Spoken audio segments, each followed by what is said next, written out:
Alrighty.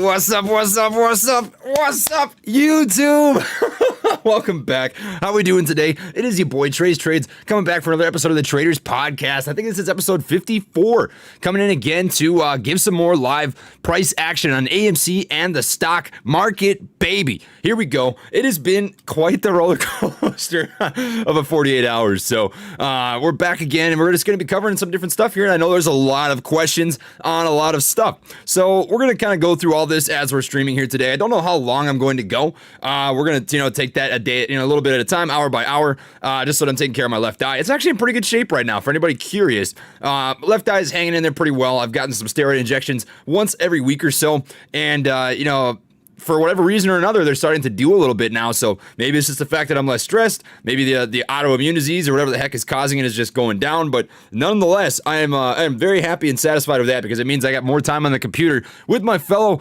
apes and brethren out there. So glad to be back here, guys. AMC right now sitting at negative 1.99% down for the day here so far at about $9.61. And I still don't think we're in super bad shape. Let me just clear off this mess of a chart really quick and show you what I'm looking at.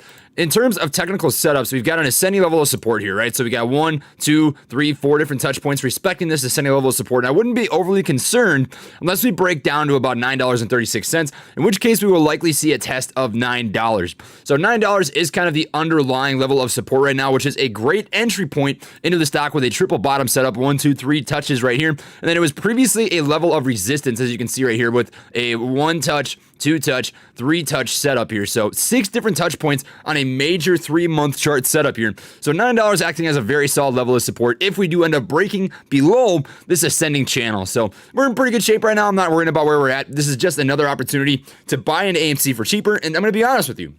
I don't think anytime today or, I honestly think April is going to be a little bit of a flat month. You might see some ups, you might see some downs, but I'm not expecting a squeeze here in April. I think a lot of people are waiting. They're kind of tipping their toes in the pond to see what's going to end up happening, to test the waters per se, until we hear more word about that AMC 500 million share dilution from the shareholders vote that is happening on May 4th. So I'm expecting, a little bit of this up and down sort of stuff. You guys, if you're willing to be patient with that, that's what I'm expecting. I hope I'm wrong.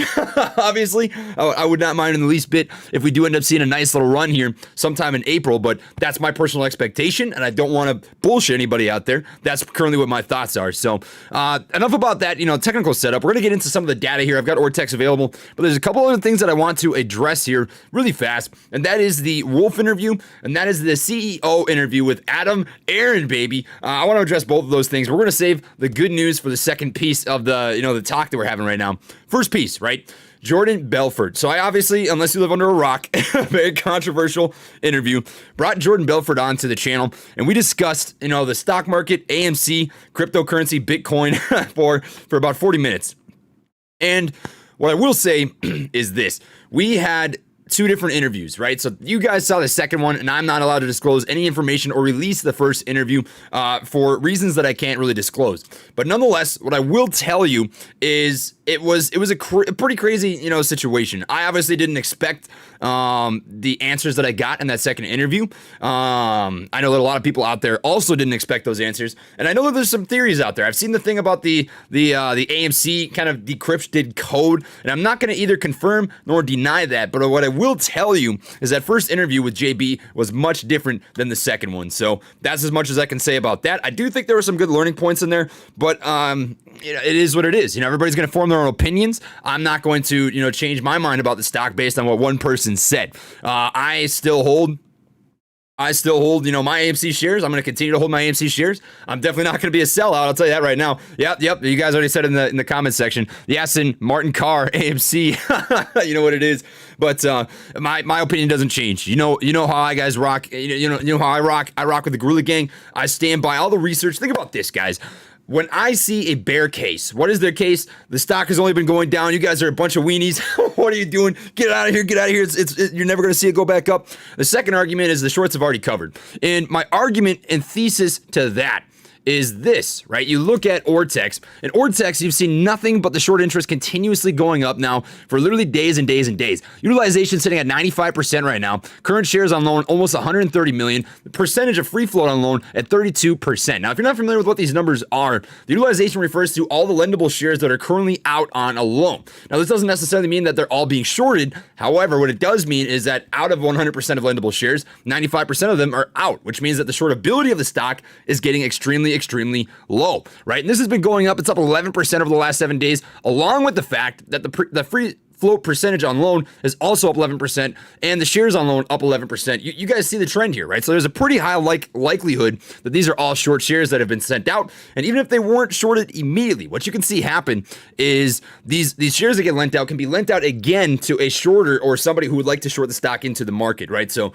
we see this happening in real time. So I'm not scared away by the bear argument, the bear thesis, because there are literally tens of thousands or hundreds of thousands of people that have a better argument than that, right? So I feel very good. There's so many apes out there that are doing money freaking research and DD, and I'm going to stand by that. I'm going to stand by the fact that people know what the frick they're doing and what they're talking about and what they're researching. So very happy about the price action here. I'm not going to be changing my mind, and that's my kind of takeaway from Jordan Belfort. There is one thing that I wanted to point out there that I think is probably the biggest takeaway from the situation.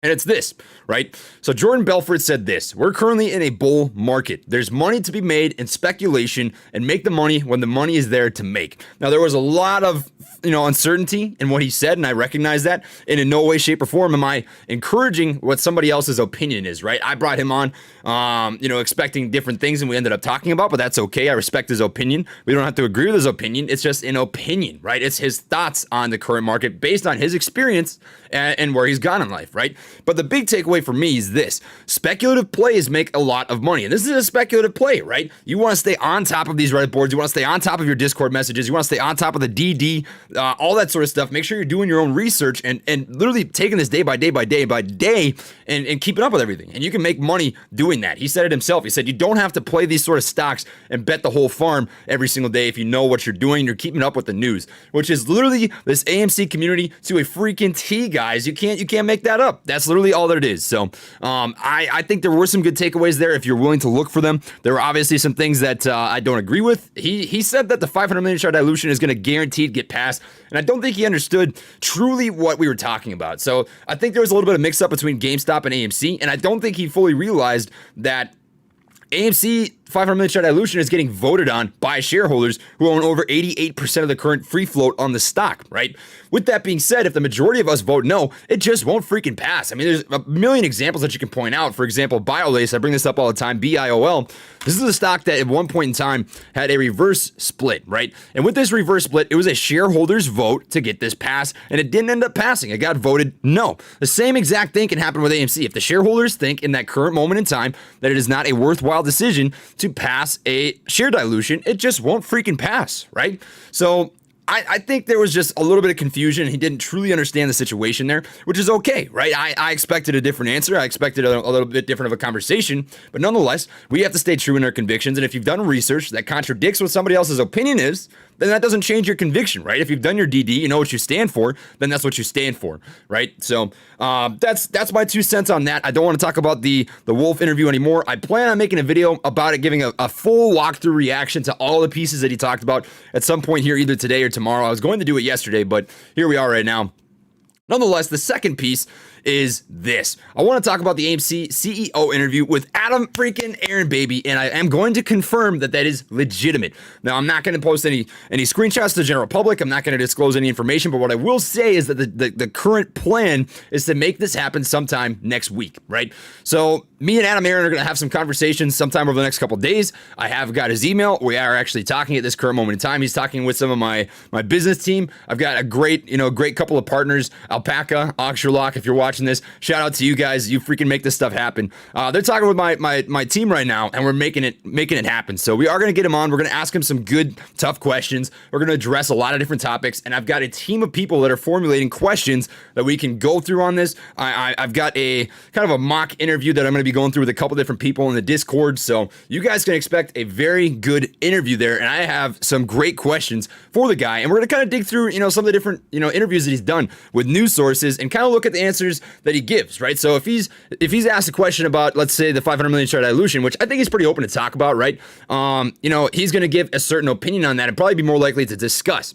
And versus other questions, maybe he's not going to be as open to talking about. So I'm going to try and do some DD, some research, watch some interviews, see what he's willing to really dig into, and then focus primarily on that so that we can get, the most value for his time coming onto this channel. So I want to give you guys a big thank you. It is thanks to the apes and the freaking community, the Gorilla Gang out there who makes this stuff happen. I say this every single day, but I literally legitimately could not do this by myself. So that's what I've got to say about that. It is going to happen. I promise you guys. You guys could just have to wait for it. I'm going to stay pretty hush-hush until the day that it comes out. And then when it does come out, I will let everybody know, and you'll be able to watch it. So that's what I've got for that. That's all I got to say about that.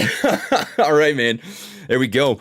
But that's what we're looking at for AMC right now. And that's what we're looking at in the current, stuff that's been going on. So that was a lot of information. I tried to jam-pack that into the first 10 minutes of this live stream, which was a lot of stuff to talk about. But if you guys have any questions, I'll be here. We'll be chatting. We'll be doing the typical old great stuff that we do on these freaking live streams, baby. And as per usual, every single live stream, once we hit a certain benchmark in likes, I put down a shot of Kraken and give a toast and a cheers to the community. Today, that is going to be 4,500 likes. So once this gets to 4,500, we will be putting down a crack of the Kraken, baby. Releasing the Kraken, smacking down the Kraken, down the freaking gullet, and giving a good cheers and toast to the community out there. So, let's go, baby, let's go. All right, so it is getting warm in here. I always do this. I start with my hoodie on, then it gets too hot. So just give me one sec. I got some new shirts that I'm pretty pumped about. This one says to the moon. To the moon, baby. It was kind of a hat day. I'm rocking a hat, rocking the flamingo shorts, rocking the freaking moon shirt. You know what it is. Andrew, how you doing, man? Good to see you on the live stream. You doing okay, brother? All right. Anywho, we're going to scroll up back here to the top and read off some of these super chats. Good to see you in the chat bar, Andrew. Hope you're doing well. Trey, I have $13 puts on MVIS expiring on the 16th. Any thoughts? Should I hold and see if it keeps moving down? Well, it seems like today the market's a little bit red. I mean, if you can see the sidebar right here, there's quite a few stocks that are down, at least immediately at the open. So I'm going to look at the NASDAQ and see what we got rocking here, but I would guess that it's a little bit red. And sure enough, it is. So you saw a nasty gap down followed by a pretty decent recovery. So everything's starting to bounce back here a little bit, which is good. I would imagine the SPY is pretty similar. So we're going to come over here to the SPY, S&P 500. Surprisingly not. The SPY is holding up okay. Let me look at this on a 1 minute quick. Wow, yeah, the SPY held up really well, so that must have just been the NASDAQ. I don't know. But everything seemed like it took a little bit of a nosedive immediately at open, and it's starting to recover pretty well. So I'm not sure if AMC is quite following that trend. It looked like there was a nasty gap down at the beginning of the day, and then everything started recovering, but this is just trading sideways. So pretty flat price action, only about 4 million volume on the day here so far. Nothing really crazy.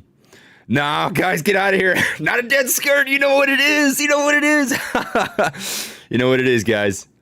I'm down due to the AT&T naked shorting, but watching it while I wait for some stability. You're down, huh? AT&T naked shorting?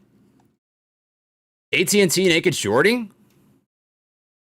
Is AT&T being shorted really heavily right now? Dude, did your channel get terminated, or is it just down right now? This isn't being shorted very heavily. Let me know, man. I'll get back to you. What the heck? Hopefully you're not terminated. I don't want a repeat of what happened to Matt Coors. That'd be pretty... Oh, my glasses. God dang it. I always forget. I've got the best chat bar, man. Not a dead skirt. Not a dead skirt. You know what it is. OnlyFans time. No, none of that. None of that. That's not what it is. We're not doing that. We ain't doing that. We're chilling. Hey, Trey, look at the AMC calls. January 21st, 2022. Strike price of $40. They're 88 cents. Is that is as tasty as I think it is? I think they're pretty damn tasty. I'll tell you that right now. I think calls, especially super far out the money, as long as they have a far out expiration date, you're sitting pretty dang decent. I mean, you said they're trading at 89 cents. You can't beat that. I mean, you've got the endless amount of time to let those come to fruition, and the theta on them is really not that bad. So you lose 6 thousandths of a penny per share per contract. So what would that be? 60 cents per day just by this passing. So you're really not looking that bad. I mean, you're sitting pretty freaking decent on this. So if this costs you $89 and you lose, 69 cents a day, I mean, you've got a long time for that to come to fruition. So I feel pretty good about that. And that's if it literally just stays at the exact same stock price forever. If this didn't even end up squeezing, which I think is inevitably going to happen, you would still see this hit 20, $25 within, a couple months, and you walk away up probably 100, 150% on your call option. So I think it's pretty juicy, man.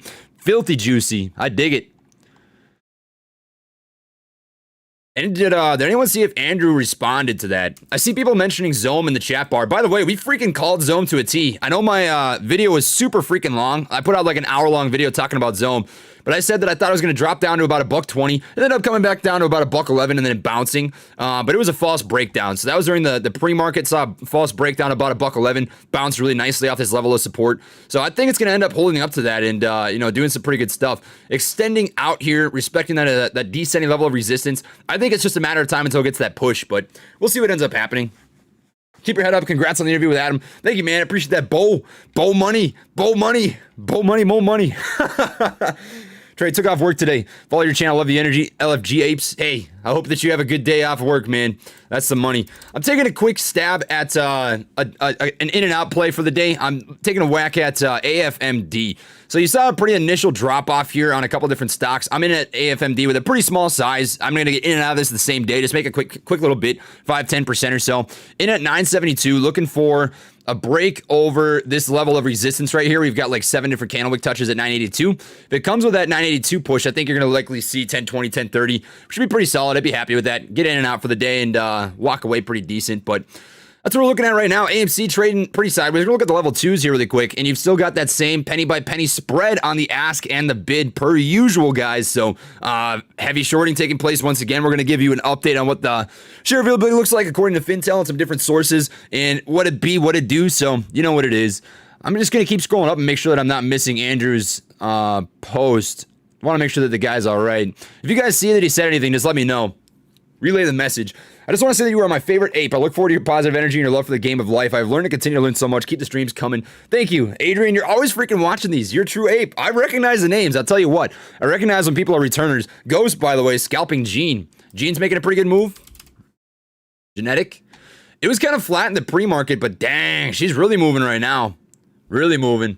I'm not going to chase that. That's a pretty heavy chase. But you're sitting pretty dang decent. I'll tell you that right now. Volume on this is really nuts. If you're in it, I would continue holding, but to get in now is a pretty heavy chase. There are some options on this if you want to play options, but risky for sure. Expiration, 16 April. So it gives you a little bit of time to play with theta, but I mean, the way this is moving, if the volume keeps coming, you could very, very easily see it move pretty hard, but I'd wait for a pullback, at least a 5-minute. If you're in now, you're good. In now, you're good, but I would just hold off if you are not. Keep your good vibes going, brother. First to fire. Thank you, PM. Appreciate that. We'll be doing a video on Nano Dimension stock. I can do that down the road. I'm bullish on Nano Dimension. I'm bullish on anything that's an innovative stock. But unfortunately, AMC takes so much of my time and energy that I don't have as much time to get around to other plays just based on all the research we're doing, all the stuff that I try to get out for the general mass that's watching the channel. And I promise you, we'll get back to our regularly scheduled programming down the road. I will cover an NNDM down the road, though. I promise you. I have covered this stock on the channel before. I'm bullish on this and XONE. These are both 3D printing companies. Exxon focuses on sand and metal 3D printing. I'm probably a little more bullish on Exxon, but they follow very similar trading patterns. I mean, you see here, Nano Dimensions and Exxon both took a heavy beat down. It's because they're tech stocks. I mean, innovative stocks just really got slapped over the last couple weeks. So, last couple months, honestly. HD has been rocking. Mo Money said his. Oh, I see. I thought you said the AT&T. I get it now. All right. Well, he'll be back. All right. Hey, Trey, I sent you an email to the email link to your YouTube channel. The email is called Internship Opportunity. Please consider what it states. You don't need to answer it on the live, but please don't forget about it. Edward Smith. I'll pull this up really quick just to make sure that I got it, but I will definitely check this out, man. Is this you saying that you want to take an opportunity to be an intern for myself or for you? I suppose I should just look into it. Coming from Internship Opportunity. Let's see. I'm not seeing it right now. I got to be honest with you.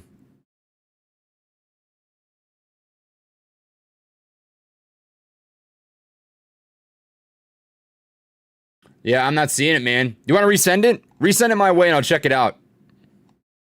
I just don't have it in my inbox right now. At least not on the top where I'm looking. Cowabunga. Picky Wiki on Root. I know that Tyler Wilson's really bullish on Root for a squeeze potential. Only thing that you're missing is a news catalyst, you know? If they don't get any sort of hard news, which I don't know if there is going to be, if there's not going to be, it's just going to keep trading sideways. I mean, it's possible. It's got insanely high short interest, but if it doesn't get any news catalyst, it's just a ball of kinetic energy waiting to get pushed down a hill, you know? You could have the most heavily shorted stock on the planet, but unless people have, you know, driven and invested interest in the company, it's never going to move. I mean, you could have the best fundamental company of all time. You could have the best short opportunity of all time, the best squeeze opportunity of all time. But I mean, the current market value is what the current market value is. I mean, if nobody is paying attention to it, it just won't move. But as far as the setup goes, you know, what you're looking at, ascending level of support, we got a little bit of a head and shoulders pattern right here. Head, shoulder, shoulder. Very, very significant level of resistance sitting with this quadruple top at about 1294. 15 MA trading about parallel with that 200 EMA. I think it's just going to continue to trade sideways within this channel until there's some sort of news catalyst to get this thing moving. I would imagine trades between 1180 and 13 bucks for a while, at least for now, until there gets to be some bullish momentum. I mean, large scale, you're looking at a pretty good setup, but it's going to take some time to develop. If you're patient, I mean, if you're a fellow ape and you're really bullish on freaking Root, it could take some time, but you could see something happen. AMC sitting at about 971 right now. Looks like we're getting a little bit of movement. Here. Volume on the day is still pretty flat, 4.57 million or so. First minute of trading, we saw about 937,000 shares traded, which is pretty low. Typically, that first minute, you see somewhere between 3, 4, 5 million total shares traded, so not an insane amount by any means. But as it sits right now, that's what you're looking at. Just kind of doing that trading sideways thing. I think if we get a break over, let's take a look at this grand scheme of things. I gotta keep my glasses on. You guys are gonna yell at me. All right. So if in the grand scheme of things, if we get a push over 10 bucks, that'll be the first, step, the psychological barrier of the round number. And then 1032 is going to be that next barrier. 1032 is going to come with 1120, and 1120 is going to bring us 14 bucks. So we don't know if that's going to happen today. Personally, I think it'll continue to trade sideways, do a little bit of this back and forth stuff. We just don't have a lot of volume to push the stock's price action here so far. So we'll wait and see. We'll wait and see how she goes, baby. I'm bag holding on NVIS, but I'm holding long term anyways. Oh, average down, man. You're not playing this for the tech setup. You're playing this for a buyout. 100%. 100%. What to do, my guy? Just wanted to shout out all the gorillas on Twitter in the trenches, especially Kong, Terra, Bull, and Sticks. Thanks for all you do and keep cooking with Crisco. Dude, they are all rocking. Kong, if you're watching this right now, you're the one that I talk to the most. You are an absolute G. Absolutely appreciate it. That dude is spending nonstop hours. Him and Joshua James, they're way more active on Twitter than I am. I got to give hats off where credit's due. They've got me beat, and they do some great things for the ape community. So nothing but freaking love and respect for those dudes. They grind. They freaking grind. AFMD here so far, looks like I'm up about 1.44%. Starting a little bit of a bounce. If it gets back over that VWAP, volume weighted average price, should come with a pretty good little move. So it got that break, not a hard break. I want 5 minutes worth of candles to be opened and closed above this level of resistance, now acting as support. And then if it gets that break over the VWAP, it should come with a pretty heavy move to retest those highs over 10 bucks. So we're going to see how she plays out. I'm going to risk about 10% on this, which would end up being, do some quick math. I would guess somewhere in the neighborhood of about 9, 10. So, about 10%. I'm going to be watching my profit loss on this as it continues to run. Make sure Trey knows Torchlight is merging with metamaterials. I definitely do know. I've got some Torchlight in my long-term portfolio. My Weeble portfolio is the stuff that I trade that's, more along the lines of day trading, scalping. My second portfolio, I'll place some options in there, and that's most of my long-term positions. So Microvision, Sensonics, AGTC, X-Zone. I've got Torchlight in there as I'm very bullish. I've actually got metamaterials in there as well, but those are the majority of my my freaking long-term stocks that I've got as of now. SOS blew my portfolio up 2 times. Dude, I think SOS is going to be a little bit of a, wait game. This isn't going to be a scalp stock. If you want to really get the most bang for your buck here, and I'm not bullish on these guys long term. I think they're a fraudulent company, but they're very heavily shorted with a lot of interest right now. So in the short term, it doesn't matter what the fundamentals of a company is, right? You're not really paying attention to that. You're paying attention to, the momentum, right? What's the current sentiment? How much are people buying? How much are people selling? And it's very heavily shorted, and people are paying attention to that and talking about it. So it could run. We'll wait and see how she goes, baby. All right. Can you ask him his plan to reduce the debt? 100%. 100% will. I'm going to ask Adam Aaron some very tough questions. We're going to stay on him. I'm going to show him some good love. It's going to be some tough love. I'm going to ask him the questions that everybody wants to know and just stay on top of it. So on meet. Oh, I got to scroll back up. All right. On Meet Kevin with George Gammon, Citadel uses repo market to get more money for treasuries using collateral for liquidity in the market. Trill market. Oh, 100%. And I've talked about this. I made a video about it, and I actually predicted a lot of what's going on right now. So if you pay attention to some of the news that's been coming out, you're seeing that there are banks and hedge funds that are getting limited on the amount of liquidity that they're able to lend out. So I remember it was shared in my Discord. Frick, I wish I'd saved that article. But in my Discord, somebody shared an article saying because of the Archegos liquidation scenario, there was a big bank that was limiting the amount that they were going to lend out to other hedge funds, which could inevitably lead to liquidation of other assets and margin calls. So we called it, man. I mean, that's a big piece of it, is what you just talked about. The repo market, the bonds, man. I mean, the bonds at one point were repoing for -4%, which it should not be able to do, indicating that bonds are very heavily shorted and that the market is likely very heavily shorted, which is going to directly affect AMC. I stand by my thesis and my hypothesis, guys.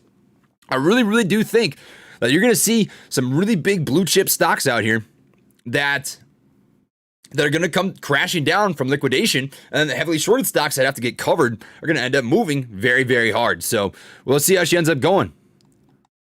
This is crazy, all this sideways trading. I know. I mean, it's just flat. There's not a lot of volume. Not a lot of volume. It's not going to do much until we get some buying that steps into the game here, which it will come to fruition eventually. We're waiting to see how she ends up going. After you get Aaron, the CEO, on, we're going to have to call you Meet Traven. I dig it. I've had some apes out here that have been questioning my position in AMC, and I'm going to show you guys exactly what it's right here. 3,367 shares at a dollar cost of $10.09. I've bought at $11. I've bought at 14. I've bought at 9. I've bought at 5. I've bought all around the place here.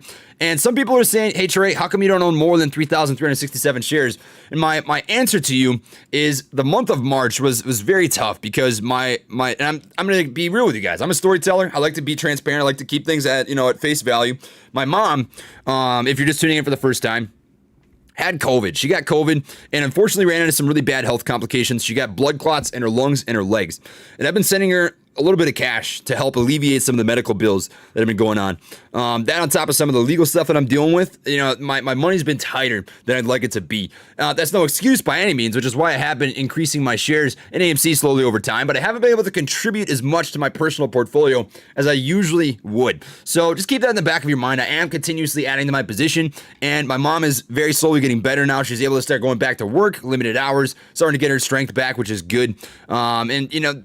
The time will come. So I think she's getting better. I think I'm going to have some more loose capital that's able to flow into the market here again. And I just wanted to tell you guys that. So you guys can't hang that over my head. There's nothing more that I have to say about it. That's my current position on AMC, and I'll continue to add to it as I can. So there you go. There you go, my fellow apes, my fellow gorilla gang, baby. You know what it is. We're chilling. We're straight chilling. And you guys don't have to worry about her. She's doing okay. I promise you. I promise you she's good. All right. My 2 cents, please ask about esports leagues hosted using AMC theaters, such as what Cinemark has done with Super League Gaming. I'll bring that up, man. I think that's a very fascinating topic. I forgot that I had coffee here. God dang it.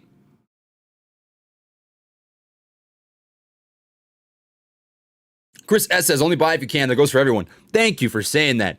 Seriously, I've said this a million times, and I think people forget that applies to more than just other people. Only invest what you're willing to lose and pay your bills and take care of yourself, feed yourself, keep the roof over your head, take care of your family before you add your AMC position, right? Because this is risky business. There's nothing guaranteed about what AMC does. So just keep that in the back of your mind, my friends. I mean, if you've got free cash laying around that you absolutely don't need, then put it in the market, right? But you should not be overextending yourself to a position where you're not going to be able to dig yourself out of a hole.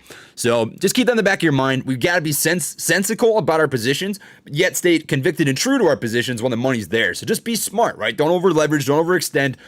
Be intelligent about the way that you invest your money. And I know that the majority of people are, but I'm going to keep repeating that as long as I can. For sure. You're a genuine good person. Life tends to turn fails into rewards. When you're doing the right thing, you deserve this. Yo, boy, from day one, Weiler. I love saying that. Weiler, the day that you stop showing up to my live streams is the day that I'm done. I'm never coming back if you quit on me. You quit on me, man, I'm quitting on everybody. So all the pressure's on you. Nah, I'm playing. I'm just playing. Love you, Trey. Thank you, brother. Appreciate that. OnlyFans time. Not a chance. Not a chance. I always start with the hoodie on because when I wake up in the morning, it's freaking cold in my room, and then it starts to warm up, and I take it off. But whatever. We're chilling. Weiler. Let's see how AMC is chilling right now. Sitting at about 964. Looking at the day, you've got a level of resistance sitting right now at about 967 or so. Level 2's pretty even spread across the ask, so there's not a huge level of resistance you're looking at. It's more of those blocks, the block trades. I'd be curious to check out some data here really quick. I'm going to pull up and see if I've got this bookmarked anywhere. Daily short sale volume. Stonko tracker. I think there's a pretty decent amount of call options expiring in the money if we close over 950, as well as $10. So we'd expire, with 19,000 calls in the money over $10, which is pretty solid. I mean, if we look right here, you've got about 20,000 call options expiring in the money on AMC today. Yeah, today's the 9th. Forgot about that. Dang, time flies. Time flies. So quite a few call options. I mean, that would pretty much double what we've got in call options and triple it. I mean, we've got 5, 8, 9. Probably about a 10,500 total call options expiring in the money at 9.5 and under. So over $10 would be a huge freaking win. We don't know if it'll happen, but I'd be perfectly content closing over 9.5. It's just a setup. We're slowly getting our way set up to week by week start to stair step higher and higher with AMC, and we have been doing that. I mean, if you keep a macroscopic perspective, we are in a beautiful pennant formation right here, right? Higher low, higher low, higher low. That is a sign of strength in a company's stock, right? The chart looks very solid right here. And this is like a picture perfect wedge formation. I mean, as you continuously set those lower highs, higher lows, that's a squeeze down in price action. That usually indicates that you're going to approach a pretty explosive pop in the near future. So I would expect sometime within the next, 1, 2, 3 days that you'll see a test of 1040 or a test of $9. Obviously, I can't predict either. What I will say is that the macroscopic trend is that we are setting higher lows, right? If you see here, $5, $7, $8.95, $9.20, $9.65, right? We're slowly starting to make some progress here. So I would anticipate, just based on the overall trend, you're more likely to see $10. But we'll have to wait and see. We gotta play the long game here, and I'm not expecting anything to happen in April. I'm honestly expecting something in May. I think there's a lot of people out there that are just waiting, right? We gotta play the waiting game until there is a huge move. And honestly, we got the beginning of come on, say it. Come on, I don't have to say it. I don't gotta say it. The beginning of a George W, baby. That could be a nasty one. The nastiest, filthiest, biggest George W. I mean, it's only on a 2-day chart, but it would look pretty sick. If you're new to the channel, George W is known as a double bottom. So that is a setup in which you have two touch points that touch on a level of support, whether it's ascending or lateral, right? And if that ends up happening, that's usually a sign of an upcoming bullish reversal, which could definitely happen just based on, the setup that we've got here on the chart. So not tripping over that. That looks pretty solid. Trey, how do you feel about TRCH? Gotta love AMC 8 to the moon. I'm bullish on TRCH, man. I love the merger. I think Metamaterials is a great merging company for them to combine with. I like that they're moving away from fossil fuels. Oil's having a pretty good, decent little run here over the last month or so. But that isn't going to be sustainable, right? That's kind of a short-term, mid-term sort of play for me. They've been bleeding really, really hard. And I think Metamaterials has been doing better. Material OTC market stocks. You can't trade this on Webull, just so you know. Yeah, this is also bleeding. But they've been hanging in there better than Torchlight has. I think it will have its time, but it's just had a nasty pullback. It was hyped very hard when it had its first initial move. Personally, I think it's near its bottom. You can see it's starting to lose traction. Volume is definitely dropping off. Flatlined here a little bit. So I think this is pretty close to the floor. And based on, technical levels of support, what do we got rocking? You've got a level right here at about $1.82, which is right where it's hovering. So I would imagine that it'll sit right about here. Thoughts on Can moving forward? Got it at a high price, have positive outlook. Thinking jump within a month. Semper Kill. Hey man, I appreciate your service, brother. Appreciate you. Cannon, let's see. That isn't looking bad. That's not looking bad. Personally, I think this is the best opportunity for a swing trade. I would swing it all day long because look at this freaking trading, consolidating phase that you've got right here.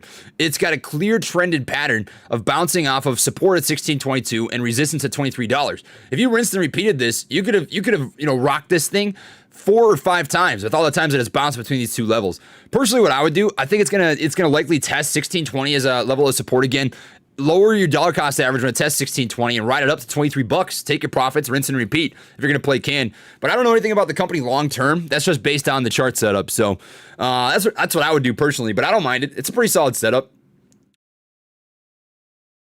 Alrighty. What's up, Trey? How's it been? Cooper T, I'm chilling. GMEC.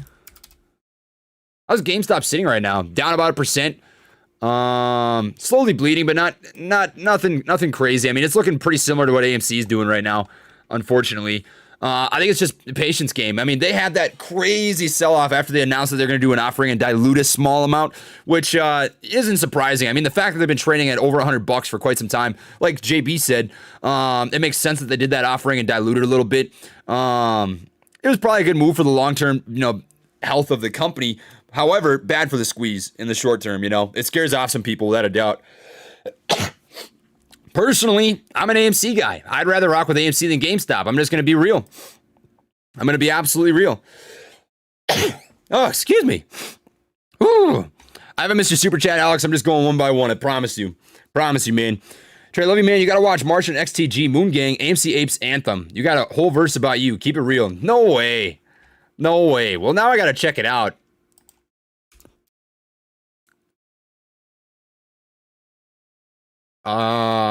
Martian XTG. Moon Gang, huh? All right, I'll take a minute and 50 seconds and check this out. Why not? Let's do it.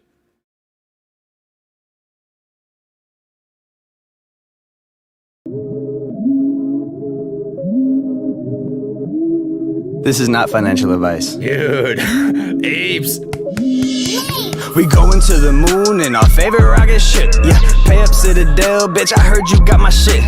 Hurry, Melvin Capital, my palms are starting to itch. Yeah, we ain't going nowhere, brought some tendies for the dip. I said Moon Gang, 2K Planet of the Apes. Moon Gang, 2K Planet of the Apes. Moon Gang, 2K Planet of the Apes. Moon Gang, 2K make the hedgie pay. Wake up in the morning and I put on trades. Then I take a sip of coffee thinking what's the move today. I've been trying to make my money double itself real quick. Then I stumbled onto Reddit and found some real dope shit. Yeah, I ain't Johnny Depp, but the movies will make me rich.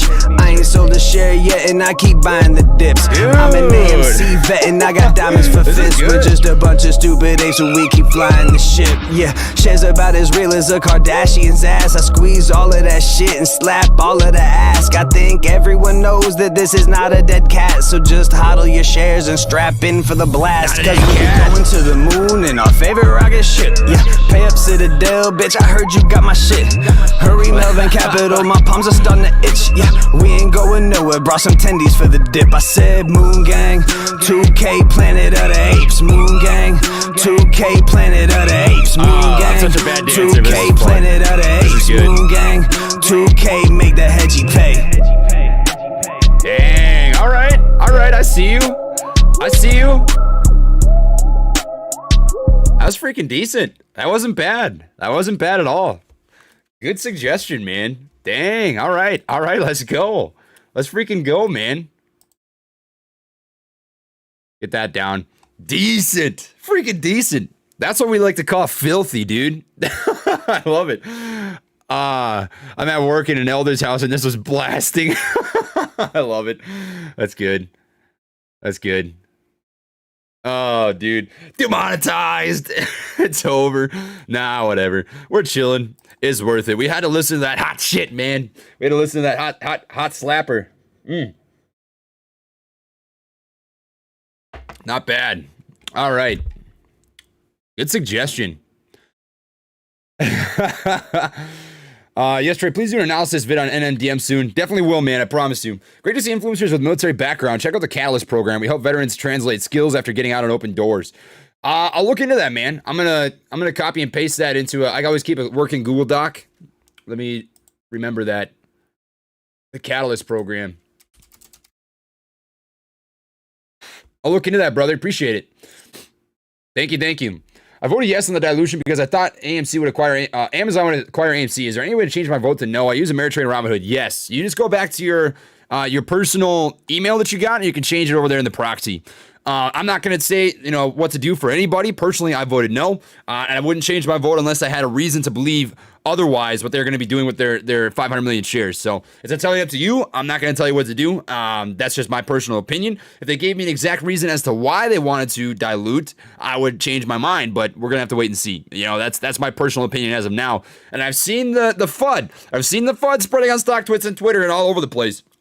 People thinking that Adam Aaron's going to come on to my interview and say, persuade people to change their votes. You guys, come on. You know me better than that. I give my personal opinion. I'm not going to sway my opinion because of what one person thinks, That's just how it is. I'll listen to what he has to say, and you guys can listen to what he has to say, but ultimately that decision is freaking yours, so don't worry about me. You don't got to worry. We're sitting at 2,200 likes right now. We get this to 4,500. I'll be putting down a crack of the Kraken as per usual for the old Gorilla Gang out here that is cooking with Crisco with the Treyders podcast. So I don't know why I was stuttering right there. We're gonna come back to AFMD. I do have an open position here, just seeing how she's rocking. It says I'm up $11 on this right now, so doing a little bit of trading sideways by the looks of it. Let's see how she looks on terms of a setup. Got an ascending level of support right now, so if you wanted to get a position in this, you possibly could. We don't know if that's quite a bottom yet. I want to see a good engulfing candlestick pattern that indicates that you do in fact have a bounce off of a signified level of support. As of now, it's respecting that level, but we want to see a bounce and a retest of that VWAP, the volume weighted average price. And if we do, that should come with a pretty hard move. As you see, we had a false breakout right here. This is the very definition of a false breakout. So you had, some candle wick touches. Those topping tails or these candle wicks on the top of the candles typically indicate weak buying pressure. So if that happens, you can usually expect to see a false breakout. A hard move would be something like this, where you have a huge range of, candlestick price action or something like this as well, right? So if you were just to look at this specific piece of movement, this is a perfect example of an engulfing candlestick pattern and a hard move over a VWAP, right? Hard move, you got a candlestick that opens and closes above, and it starts to gap away from that VWAP, the volume weighted average price. You want something similar here, which we didn't obviously get. So waiting for that, wait to see how she plays out, and you just come back to it. I've got my open position here. I'm waiting to see how she ends up playing. All right. Fubo's ripping, people are saying. We'll check her out. Fubo! Woo! Look at her rip. Look at her freaking go. That's dirty. That's a freaking filthy, disgusting move right there, man. Holy Toledo. Dang. Not freaking bad. Not bad. That seems like a really heavy chase right now. I mean, it's up 14% on the day. Volume is continuously picking up, but it's really clean moves. I mean, that's got a clear trend. It's got a run, small pullback, run, small pullback, run, small pullback. I would imagine you're going to get another little repeat right here if it continues that trend. So if you want to get a trailing stop loss on here, 5%. It's got an ascending level of support that it's respecting. 15 EMA is gapped way over the 200 EMA, trading way over the volume weighted average price. This seems like a pretty safe freaking, I wouldn't say safe, but a clean move. So that's a clean setup. It's not choppy at all. It's got very definitive trend, which is good. That makes it predictable. That means if it breaks the trend, you can expect a certain sort of price action. I would wait. That looks pretty good. I don't mind that. I definitely don't mind that. I would wait for that pullback. Wait for a 5-minute pullback or so. It looks like it usually runs for about 5 minutes and then pulls back for about 5 minutes. So you should be coming back pretty soon here to a little round of a pullback, but we'll wait and see. We got to wait and see how she goes. Please cover NNDM soon, brother. I will. I promise you. I will cover NNDM down the road. I've got some big things on the plate here for today. Pender and whiskey, I'm Welsh, and it's amazing. I do have this. This was sent to me by a guy named James. He sent that over. It was a little bit of, God dang it, the glasses. I always forget. Where'd I even put them? I have no idea. Where I put my glasses. Oh, I'm wearing them. What the? God dang it. What? Bob Saget, dude. Oh, that was the dumbest thing ever. How did I do that? How did I realize I was wearing glasses? That's so stupid. Oh, blonde moment. That was ridiculous. That was dumb. Anywho. Thank you for bringing the Wolf of Wall Street, dude. No problem, brother. I don't regret it in the least bit. I don't. I'm going to be honest with you. Squirrel haters, keep doing what you do. If you get a chance, can you please talk about IDRA? Earnings on the 29th, so far profitable every year. IDRA. I'll check it out really quick. Idera Pharma. God, the chat bar. Man, yeah, that was a funny moment. That was something goofy. Oh, man. That's just rough. You sure you haven't been having any of that cracking yet, man? I haven't had a touch. I know that question's coming. I haven't had any yet. Man, that was goofy. I don't. Was there a split? I would guess there was a split here, but I don't know. It's pretty goofy looking. I mean, Huge, nasty sell-off. I don't know why. I want to know why. The 30th? Does that line up? The 18th. 18th.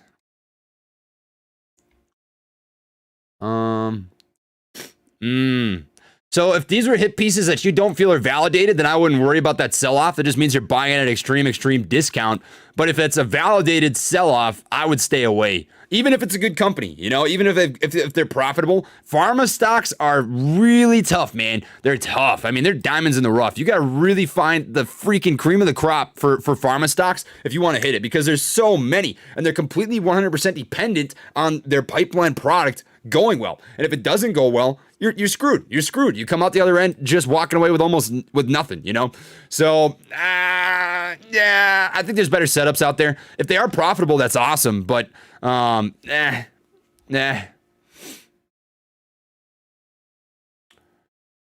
Trey, look at the TRCH chart. Why the sideways movement? It's got no volume. It's flat. It's 100% flat. Don't do the interview. You are not a journalist and you don't know how to conduct one properly. Do what you are good at. DLG, unfortunately, you are not my channel, man. I know there are going to be people that don't agree with my opinions, but you don't have to watch. That's all I got to say. This is something that I'm going to do. And I mean that in a respectful way. This is my channel, and I think there's going to be people that want that have value in that. That's something that's been requested of me by a lot of people, and it's something that I want to do, so I'm going to do it. I don't know what to tell you. I'm going to be ready. I'll tell you that. I'm going to practice. I'm going to get a good list of questions going for that, so we can provide you guys some good value, you know? That's what I'm going to do. That's how she is, baby. All right, so Torchlight.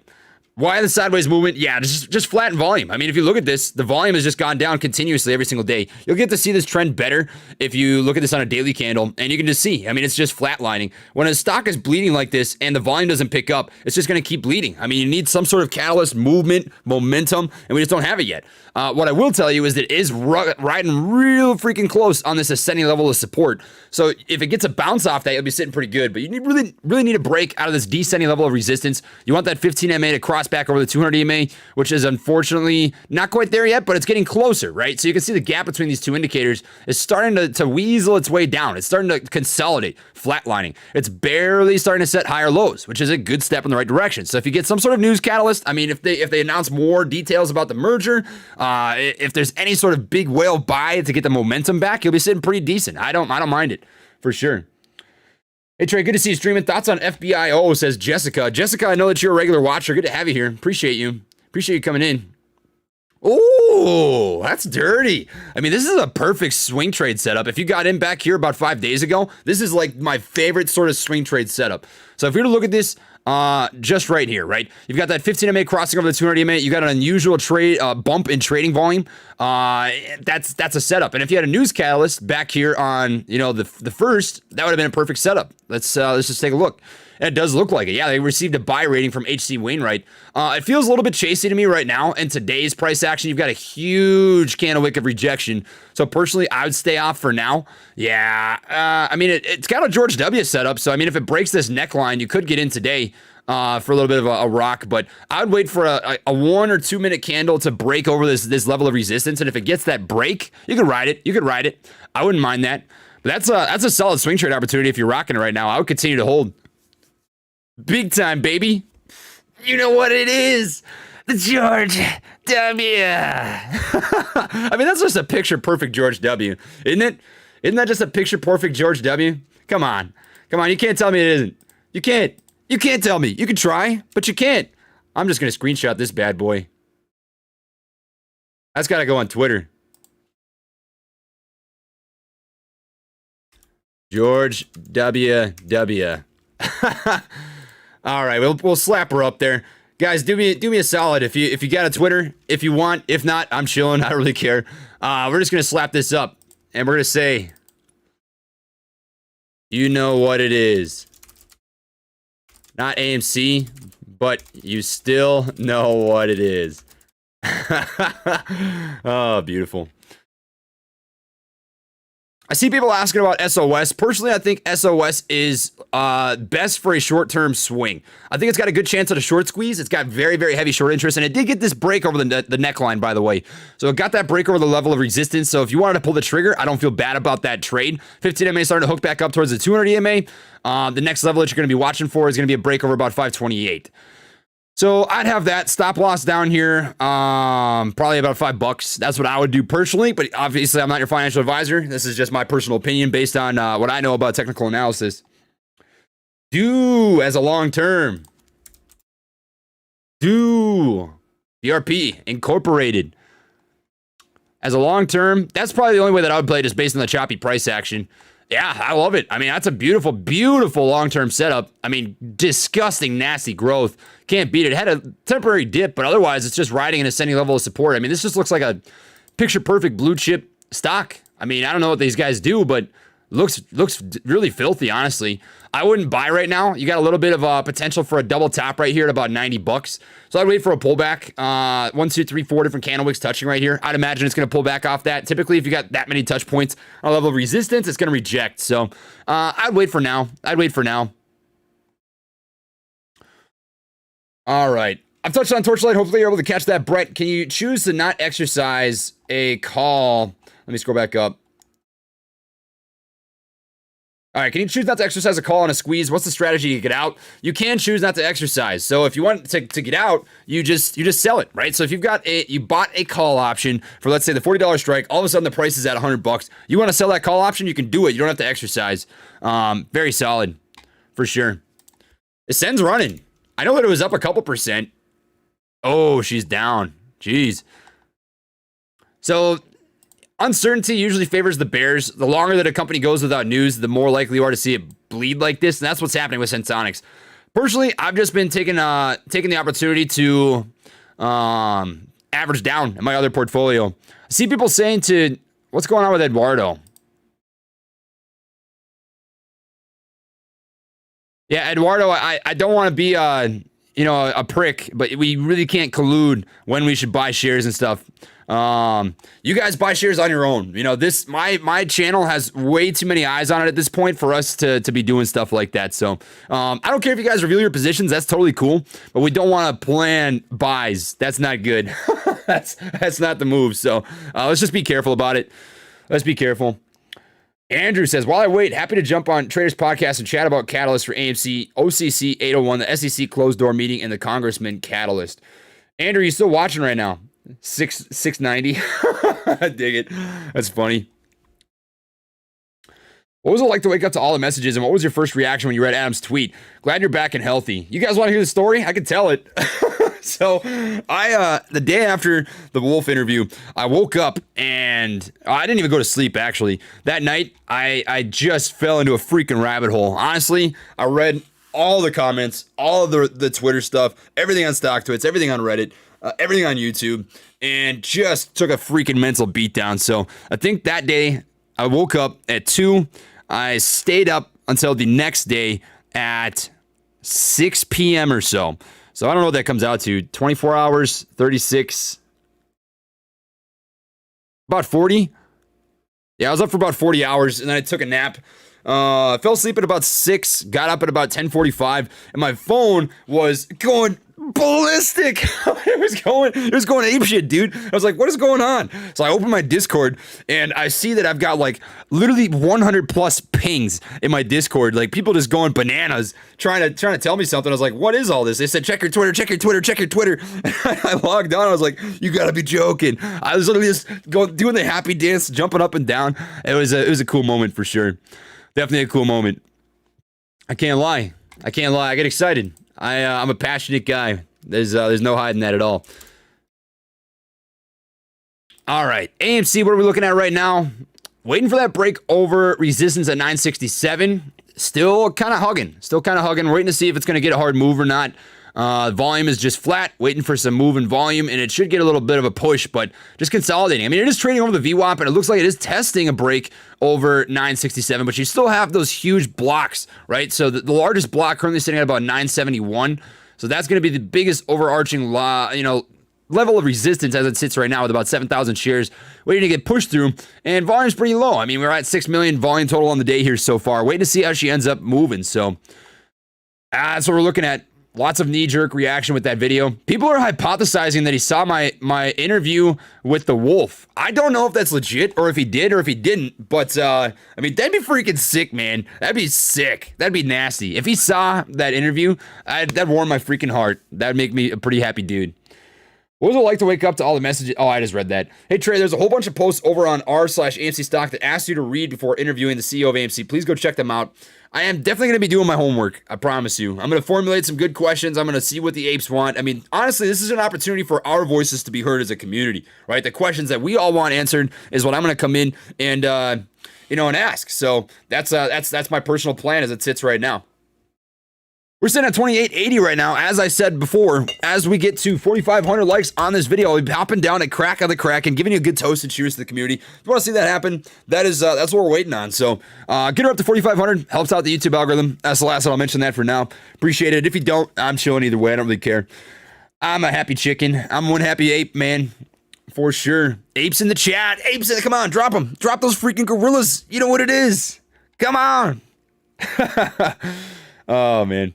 After you get Aaron, the CEO, on, we're going to have to call... Oh, I just read that. Boxel had some traction in the beginning of COVID. Could you take a peeky weeky for me? Much appreciated. Hooah. All right, Boxel. So, I think Boxel was a swing trade opportunity. Let me look at it again. Yeah. I mean, for now... I don't really like it for now. I mean, it's kind of tiptoeing with a break over support right here. And it looks like it might end up getting it.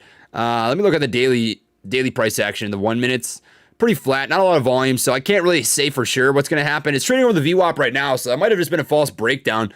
Don't know for sure. Personally, it just seems a little indecisive. It seems like a little bit of indecision right now going on. What I will say is you've got an ascending level of support in the short term, right? So if it continues to respect that ascending level of support, you could continue an upward trend.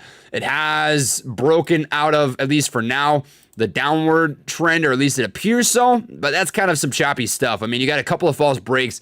It's just choppy price action. You know, it's a lot of up and down movements. So personally, I would revisit this when there's a more clear trend, and there's just not right now. If you want to play it long term, you believe in the stock long term, then you don't really care about this. But if you're trying to swing trade it, you're looking for better trends than that. Personally, why do I gotta sneeze all the time, man? Whew. God dang. Oh, maybe it was a false sneeze. All right. People will be asking about stocks, but no one asked how the homie's doing. How you doing, Trey? Jojo. Oh. No one ever cares how I'm doing. No, I'm chilling. I'm just playing. I'm doing pretty good. I can't complain. I got myself, I've been up since about 11 at night. But I'm feeling pretty good. I got myself about 4.5 hours of sleep. Yeah, I don't know. I'm just chilling, man. Feeling pretty happy. I thrive in communities where I'm surrounded by my people, and you guys are my people. So doing very well, for sure. We're going to see what Fintel is looking like here for AMC right now. So give me 1 second to get some stuff up in here. Keep in mind, I say this every single time I look at this, but I want to double down on it. Fintel only gives you the limited exchanges for short volume, right? So just keep that in the back of your mind when you're looking at these numbers. There is a good chance that the numbers are a little bit skewed. What I will say is that we're looking at about 2.2 million total short share availability right now, and the short borrow fee rate about 2% or so. This does not take all exchanges for short data, but it does take all exchanges for the total market volume. So I wouldn't take this to the grave. What I will say is that if you look at Ortex, right, AMC stock has been going up in terms of utilization. It has been going up in terms of shares on loan. It's sitting at about 95% utilization rate right now, and about 32% percentage free float on loan. So it's been pretty good. I mean, on the day so far, the short interest has gone up about 0.65%. You've borrowed out 1.25 million more shares and returned about 397,000. So you still have a net positive in terms of borrowed shares, which does indicate that there are more shares that are going out being shorted. So I feel pretty good about that. And if you look at this, the trend on the days to cover, it looks like that days, this is the green line right here, right? So this green line that I'm kind of hovering over, it's starting to go up again, right? We're starting to begin a little bit of upward traction. And anything over 1 indicates to me high risk for a short position to be held. So I'm liking where it's going right now, guys. Don't mind it at all. All right. Hi, I'm the guy Andrew texted you a picture of yesterday for clarification. I want you to know that we know you are tied with some things you can say.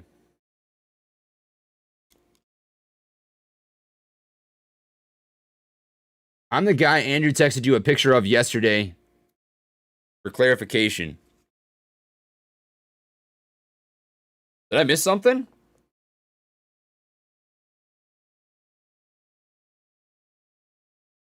Let me take a quick peeky weeky.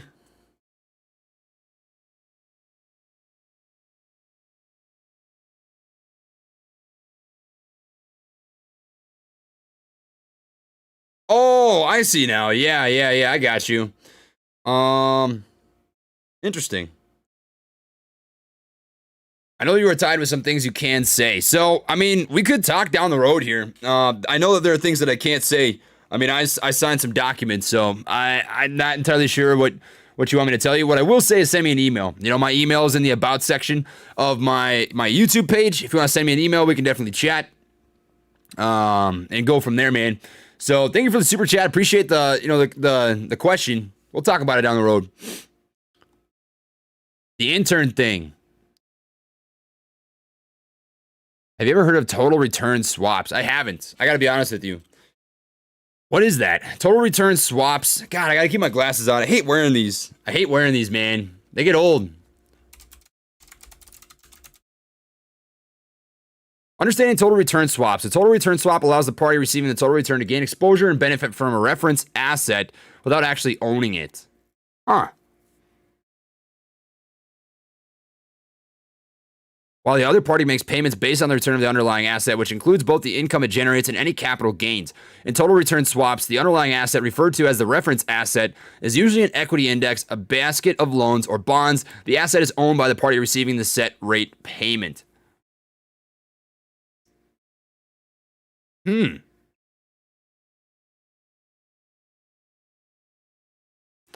So it's basically a loan. I mean, from what I'm understanding. Interesting. Total return swaps permit the party receiving the total return to benefit from the reference asset without owning it. So this could probably be something that happens with short positions. I mean, if I'm reading this correctly, I'm gonna dig into that more. That's a fascinating concept for sure. Without actually owning it, man. Oh, I mean, that sounds a lot like naked shorting to me. That's my first take on that, for sure, man. Wanda American Entertainment bought 30.4 million shares today, says Papa Molohan. Now, I want to fact check that. That'd be huge if they did. That would be huge if they did. But let me check this out. AMC institutional ownership.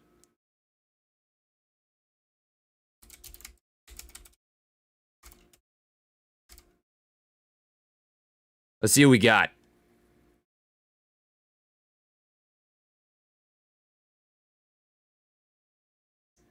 Oh, holy Toledo. What is this? Oh, wow. Jesus Christ. Oh. Okay, so this doesn't mean that they bought today. That means it was filed today. But it does say, I mean, clear as day, they filed on the 9th, which is today, with 30.45 million freaking shares. Holy Toledo. Woo, that's tweet-worthy right there. Dang. Oh, that's disgusting. That's nasty. Dude, holy freaking Bob Saget, man. Yeah. Let's go. Dude, how about that? Wanda Dio.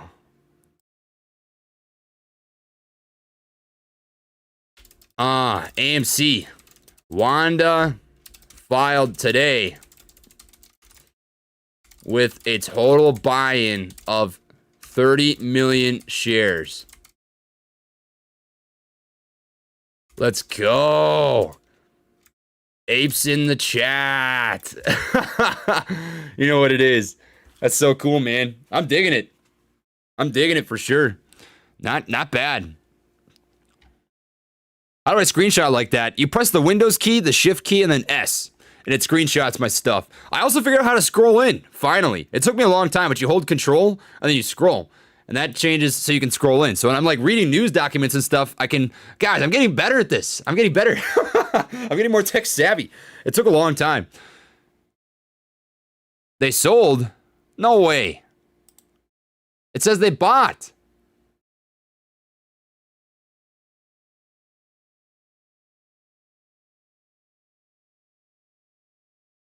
It says their current shares as of the 9th is 30.4 million.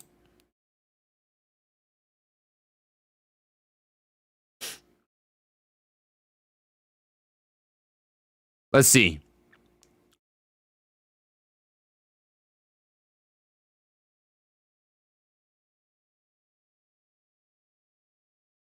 All right, so I'm seeing, let's just Google this. What I'm going to do for now is take this down and fact check. Wanda, 30 million shares. Because it looks a lot to me like they bought. Why was the file date on there saying the 9th that they own 30 million shares? You know? They currently own 30 million shares as of the filing date of the 9th.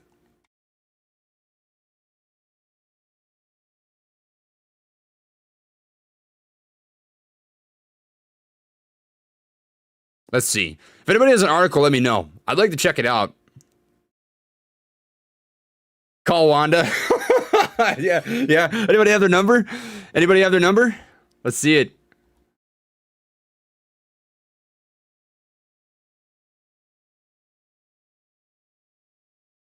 Let's just clear this up right now. Wanda, Reddit, AMC.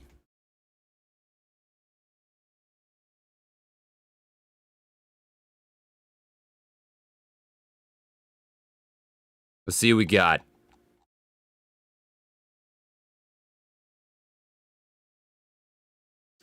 Let's just check out this form. Shared voting power, 30.45 million. I see you calling. I'm not answering my phone on the live stream, though. My apologies.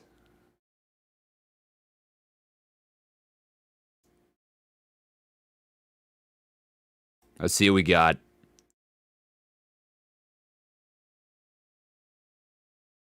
China. Oh, I dig it. Okay.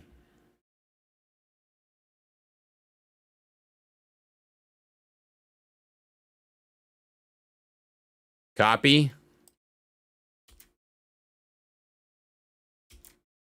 Did I not copy it? No.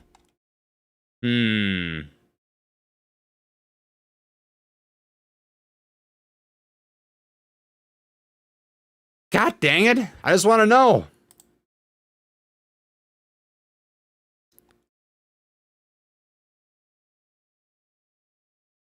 It says they own 6.8% as of this day, and I don't see them specifically saying that they sold yet.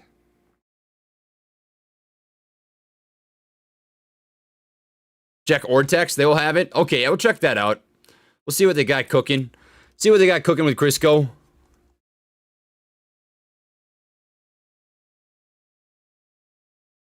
Insiders, analysts. Looking for institutions.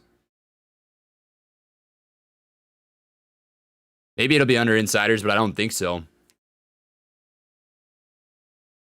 Yeah, it's not up yet.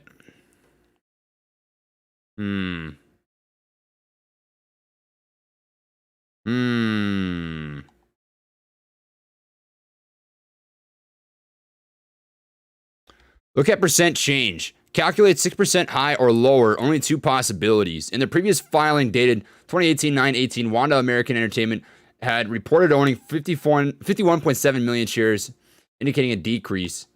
Okay.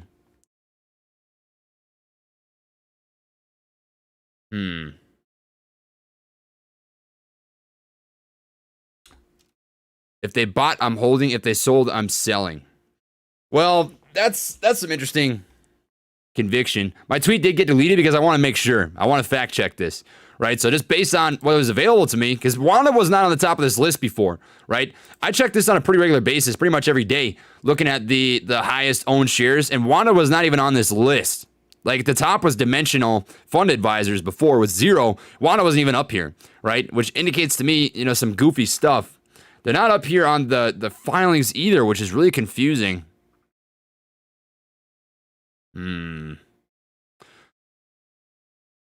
Just sent the info on Twitter. I'll check that out. Let me go to my Twitter DMs. Not cooking with Crisco.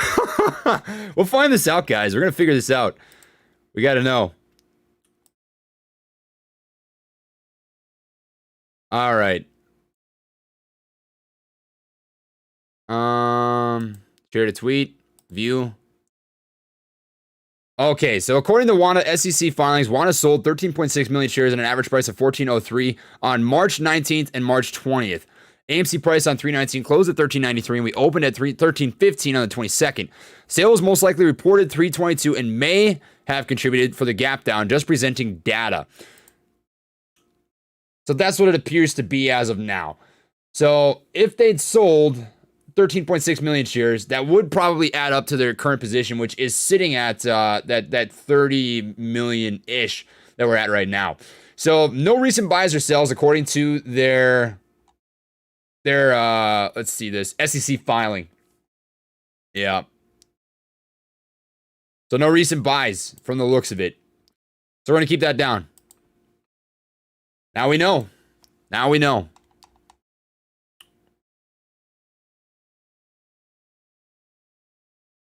All right.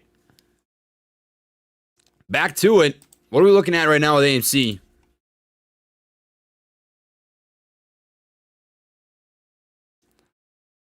As she sits right now. Oof. Looks like it might have a break underneath this ascending level of support. We'll wait and see. Sitting at about $9.60 right now. They sold near the top of the last set of numbers. Yeah, that's what it looks like. That's what it looks like for sure. I mean, what they were saying in that little Twitter piece right here is the price on the 19th was $14.03 and then closed at $13.15 on the 22nd. So they could have contributed to that gap down just based on those numbers alone. So that'd be my guess. I don't think it's going to affect the price action as of right now. Yeah. So a lot of people are confirming this in the chat, and I just read the SEC filing. All right. Would be absolutely amazing if AMC Gamma during the Aaron interview. Holding since January. It's crazy I accidentally came across your channel through Weeble chat, which is trash. Been watching since I got in. Thanks, man. I appreciate that. I mean, it's good to have you here. Good to have you here, for sure. All right. What happens when utilization reaches 100%? Nothing in particular happens. What it does mean is that all the lendable shares are currently out being held right now. So the only way that would necessarily change, and I think this has actually happened, the lenders have gone up. And an example for this is the utilization at one point dropped to about 84%, but the shares on loan stayed the same, indicating that the amount of lendable shares increased. So if it hits 100%, that would mean that all of the current lendable shares are out on loan as it sits right now. That'd be my guess. That's my take right there. Nothing in particular would happen to just make it hard to borrow stock. And it would mean that the pressure on the shorts is increasing. So that's my 2 cents right there, man. Every time I say that, I think about that guy. If I had $1 every time Trey gave us 2 cents. I love it. Yep. All right. CGA. What's going on here? CGA? I'll check it out quick. CGA. China. Oh, she's moving. I wouldn't wait until I'd buy when you get a little more of a pattern. I'd wait for now to buy into this. It could make a move, but it's too early to say if there's a trend here yet. Too early for now. Recently, open Gmail search internship. Okay, let's see what we got.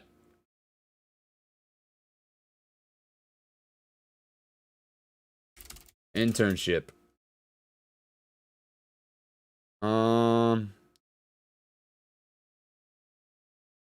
Did it go to the right email? Or am I just in the wrong email? No, it should be right, unless the email on my account changed. I'll check it out, man, but I've got it. I'm pretty sure that I've got it. If I had to take a guess, I bet my business team changed the email that I use on my About page. So that'd be my guess. I honestly believe that all you YouTubers are the reason why it hasn't stopped squeezing, stop hyping people up. I'm not doing any hyping, man. Us YouTubers simply just pass messages along. So a lot of the Reddit DD comes from people who aren't on YouTube, right? Which I don't even really personally pay that much attention to. I glance at it and I try to formulate my own opinion, and then based on that, come up with my own sort of, opinion on the situation that's going on right now. But I don't regret what I'm doing, man. Haters are gonna hate, but you can't discount the fact that there are this many people paying attention that have this sort of opinion as it sits right now. For sure. Can you look at CSCW and your thoughts on a reversal? Let me take a quick peeky weeky, as we always say here on the channel. CSCW. Color Star. I think this was a pretty good day trade. It could. I mean, you've got the potential here for a bounce. It's really trying to hold support right here at about $1.33. But if it breaks that, you've got 1, 2, 3, 4, 5, 6 different touch points here on this level of support. If it breaks it, I mean, the next major level is down here about $1. So if you get an hour candle that breaks that, I would take the loss personally. But you got potential for a bounce for sure. There's potential. Definitely. We like Kong over Godzilla. Oh, you gotta give Kong his due credit, man. All day long. Kong got his moment of glory. If you guys haven't seen the movie, make sure you go over there and spend your $100 on a bucket of popcorn and your $30 Diet Coke, because that's what I did. And I'll go watch it again. I've already seen it 3 times. I've seen Kong versus Godzilla 3 freaking times, man. But it was good. It was solid stuff. For the most part, I think Trey has the same questions we do. I'm sure he'll get plenty more questions ready before the interview. 100%, man. You already know it. I mean, I've been watching this every single day. Every single freaking day, man. I mean, straight up. Fubo, she's still running. Jeez, just a nasty push. Really going to freaking Tendy Town right now. I mean, that's just dirty. Looks like it could be the beginning of a George W setup. So he had a crazy little run here. It looks like it broke this. It might have broke. Let's check this out really quick. I'm going to delete that and pull it up. Let's see if it continues to respect this ascending level of support. It very well might, which would be disgusting. Jeez, it looks like it might. I mean, there's a chance here. You can take a buy-in opportunity here, but that's a risky one because that's some pretty harsh sell-off moves. This could be the beginning of a downward trend. We'll wait and see. As long as it hangs out above this VWAP, it's still a very solid day trade scalp opportunity. So I don't mind that at all. I think it's sitting in a pretty decent spot. Yep. When will the CEO be on? Next week. I don't have a specific day yet, but I'll let everybody know. Got you my Treyders trade thoughts on a BTX run. Is it moving right now? Let's check it out. The volume's pretty flat. I mean, it had a nice run up to about 618, but the volume died down. So you're not going to have that same volatility until that volume comes back. I'd keep it on your watch list for now, but I think it's going to stay pretty flat unless you get more volume. Personally. I am looking at the super chats, by the way. If you guys are dropping that in the chat bar, just be patient. I promise you I will get to them. One day at a time. Not one day. One at a time. One day at a time. I'll get to one per day. That is the ultimate goal. That's all that we got. For Mama Ape. Appreciate that, man. Thank you. For your mama. And maybe a peaky week at FTFC. Mama Ape's doing all right, guys. I promise you. She's hanging in there.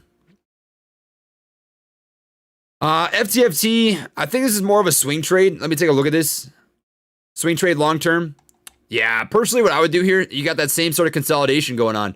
So if I was to play this, what I would do is take an entry at, consolidation down here about 454. Because it's got a very clear-cut pattern of bouncing between these two levels, right? So bounce, bounce, bounce.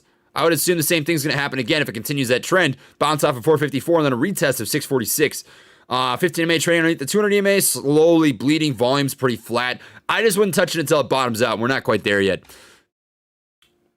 Trey, thanks for your service. My mom and dad are vets. I've been an ape since February 2nd with 1,000 AMC shares. I own a CBD company called Hot Juice. I have 6 vets working for me. We could use a shout out because of hard times. John Deek, well, shout out to you, man. Hot Juice. Hope that you're doing well, brother. Times get tough, but tough people last, man. Tough people outlive tough times. So just keep that in the back of your mind. All right. You think it was a coincidence that the new rule is named 801? They must watch your channel. 801, let's go. I don't, man. Dude, that's a conspiracy we're talking about. Worth freaking talking about without a doubt. Looks like Fubo might be running again. We said that there was a possibility that it bounced off that ascending level of support, and it looks like it may have done that. Back over $25 right now. Taking a quick peeky weeky, and it did. Man, look at this. Woo! Filthy, man. Filthy, filthy. Dang, look at that move. I mean, the volume on Fubo today is just absurd. It's just printing. That's some nasty, nasty prints going down. Dang. Oh, man. That's some money right there. You love to see it. You know, AMC is a good investment with both positive news and negative news gets you pumped. Oh, yeah. Oh, yeah. That's it. That's exactly it. All right. Peeky Weeky FBIO 10-day chart. Should I enter now? Trader the man. I think I looked at this earlier. I'm pretty sure I did. Yeah. The 10-day chart. I'll look at this on a month chart. Yeah, I mean, I did look at this earlier. It looks pretty good. The only thing that I don't like is that huge topping tail. That's typically a sign of some pretty major rejection. So unless you're going to scalp it, I'd stay away. But it's entirely up to you, you know? That's a very heavy sell-off after that run up to 578. Very heavy. All right.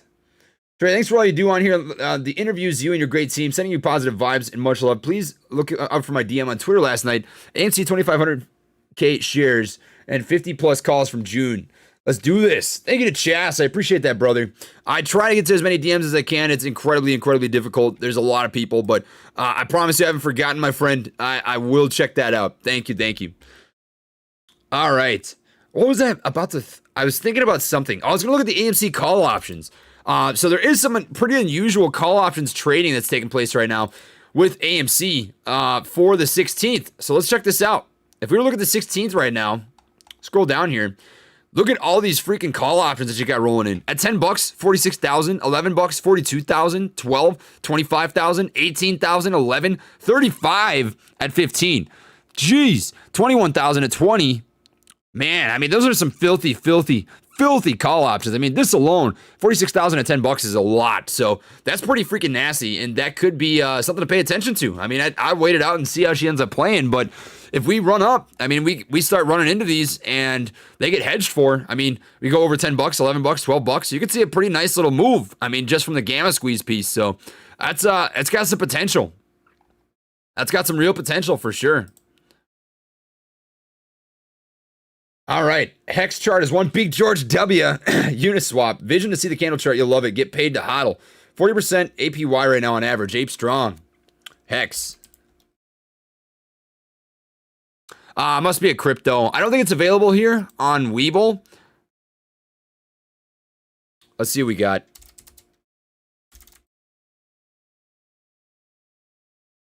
That ain't it.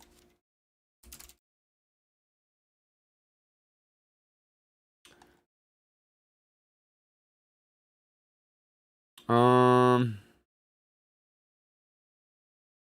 want to look at this actually on Yahoo, if it's there.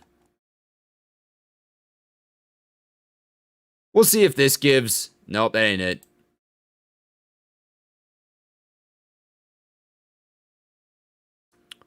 Market Watch is, advanced charting. Maybe this will be good. We'll give it a shot.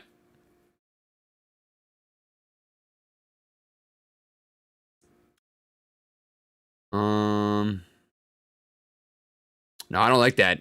I want the candles. I don't like the lines. The lines are goofy. Max, how you doing, brother? Good to see you, Trey, the CEO Whisperer. Max Mar, baby.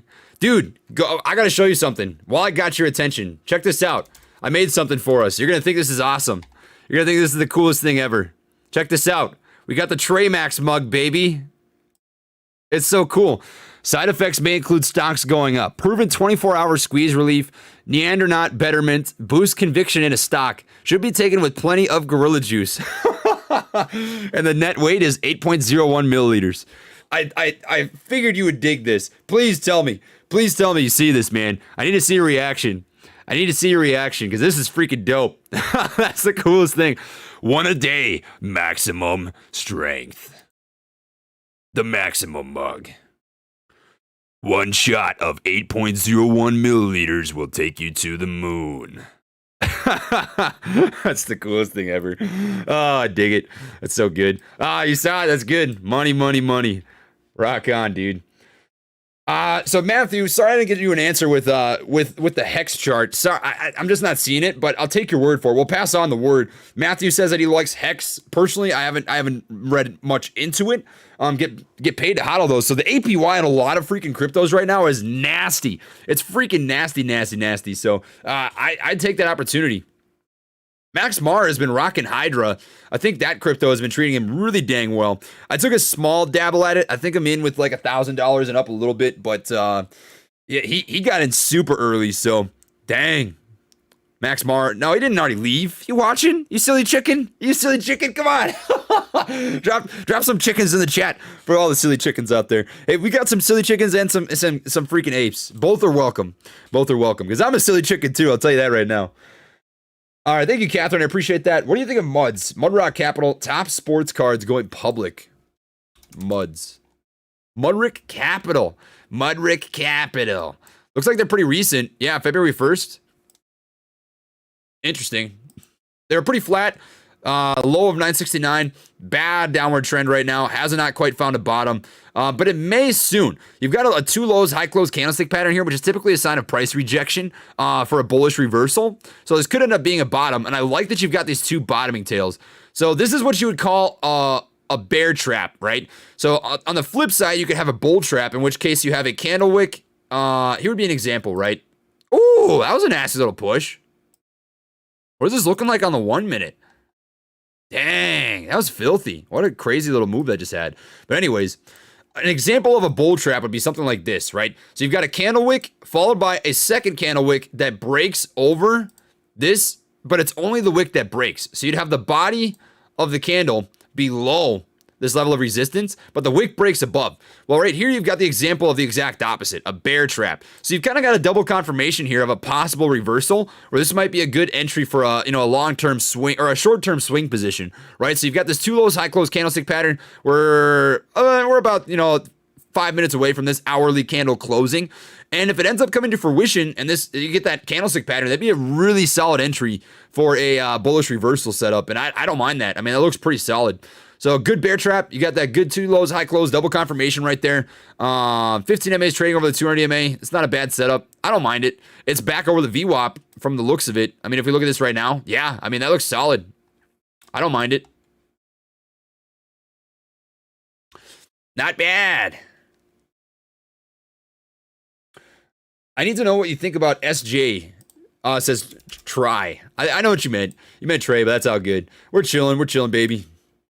It is all good.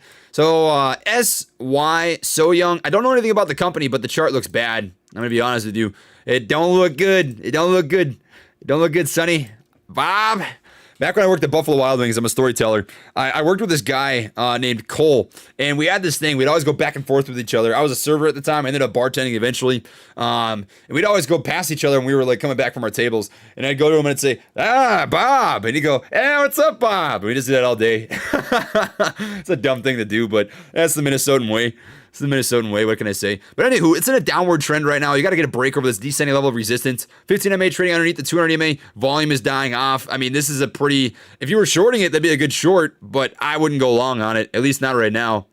Skol Vikings. Man, I'm a Vikings fan till I die, even if they kick me in the nuts every single year. Kirk Cousins gets better, though. Every single year he gets better. Every year he gets better, for sure. Sitting at 957 right now for AMC. Looking at the level twos, you've got a huge sell wall at 958 right now. It does look like it broke beneath this current ascending level of support. Currently trading at about 958, but it is getting a bounce off of 950. If we look at this on the 1 month chart, what do we got in terms of technical setup? 950 specifically. No huge overlying themes of support. You've got a small one right here. Small level of support at 950, but not enough to hold anything up drastically. So I would imagine, unless this is a false breakdown, which it very well could be, because if you look at this on an hourly candle, that's just the wick that broke. Unless it's a false breakdown, it may test $9. So I just want to prepare everybody for that, right? In the short term, you may see a test of $9. So just keep that in the back of your mind. I don't want to get anybody's expectations up. Stocks go up, stocks go down. It's just an opportunity that's presenting itself, right? So just keep that in the back of your mind. I want to present that to you as I see it. That's just what you're looking at right now. But we've got about 2 minutes left for this hourly candle to finish off. And if it ends up closing above that, you could be looking pretty good. Might be a false break. We'll wait and see how she plays. All right, take a peek at SOS. SOS, I think, is a good opportunity for a swing, especially because it's got an insane amount of short interest and a lot of eyes on it right now. I don't like them long term. I got to be honest with you. Don't like them long term. I think they're a fraudulent company, personally. But it's got crazy amounts of short interest. So if you look at the utilization on this, unless it's changed, I haven't looked at this in 2 days or so. But 2 days ago, it was looking really good. Yeah, 100% utilization rate right now. So crazy high. And the free float percentage on loan is 54%. Short interest change is up 6% today. So it's very heavily shorted. It's got crazy potential for a squeeze. For sure. Days to cover, nothing insane. I mean, it's sitting at about 0.37. But mostly because the volume has just been so drastically different over the last 3 months. It's just not getting any sort of consistency for a good actual days to cover ratio. That's what you're looking at right here. Currently riding a little bit of an ascending level of support unless it breaks this right now. Trading underneath the VWAP, volume weighted average price. So not a good day trade, but I think it's a better swing opportunity. So you see it had this run up to about, 630 rejected. Kind of consolidating right now between 520 and 550. Back and forth, back and forth. Had a false break over resistance right here until it gets a hard break underneath 525, in which case you've got to, support at 514. I wouldn't sweat it too much. But SOS has some real potential, especially with as many eyes that it has on it. You need to pay attention to the sentiment, right? The sentiment is what's really, really, really important with stocks. So, Trey, I missed a response to my first super chat about AMC report showing only 1,500 shareholders as of March 3rd. How can this be? That doesn't make any sense at all. What? I haven't seen that, man, but that sounds like some bullshit to me. Straight up. AMC News? What came out?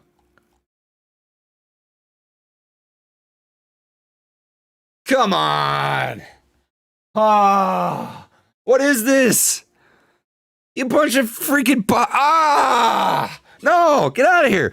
I mean, I can't say much because it was misinterpreted on my end as well, but this is some freaking silly ass news. Shares of AMC Entertainment fell by 2% from the previous closing price. Wanda American Entertainment Incorporated filed a Form 4 with the SEC on Friday, April 9th. The insiders sold 2 million shares at $14.59 on Monday, February 1st. That was ages ago. Sold 1.5 million shares at $14.43 on Friday, March 19th, and sold 12 million at $13.98 on Saturday. After the transactions, the executive stake in AMC Entertainment moved to 44 million shares. So they don't even have the correct number of shares on Fintel. They said it was 30 million. So it's actually higher than they said it was. Not that that's important, but that's just some straight up FUD. Because they didn't even sell today. Sold all the way back on February 2nd, and you want to report this now?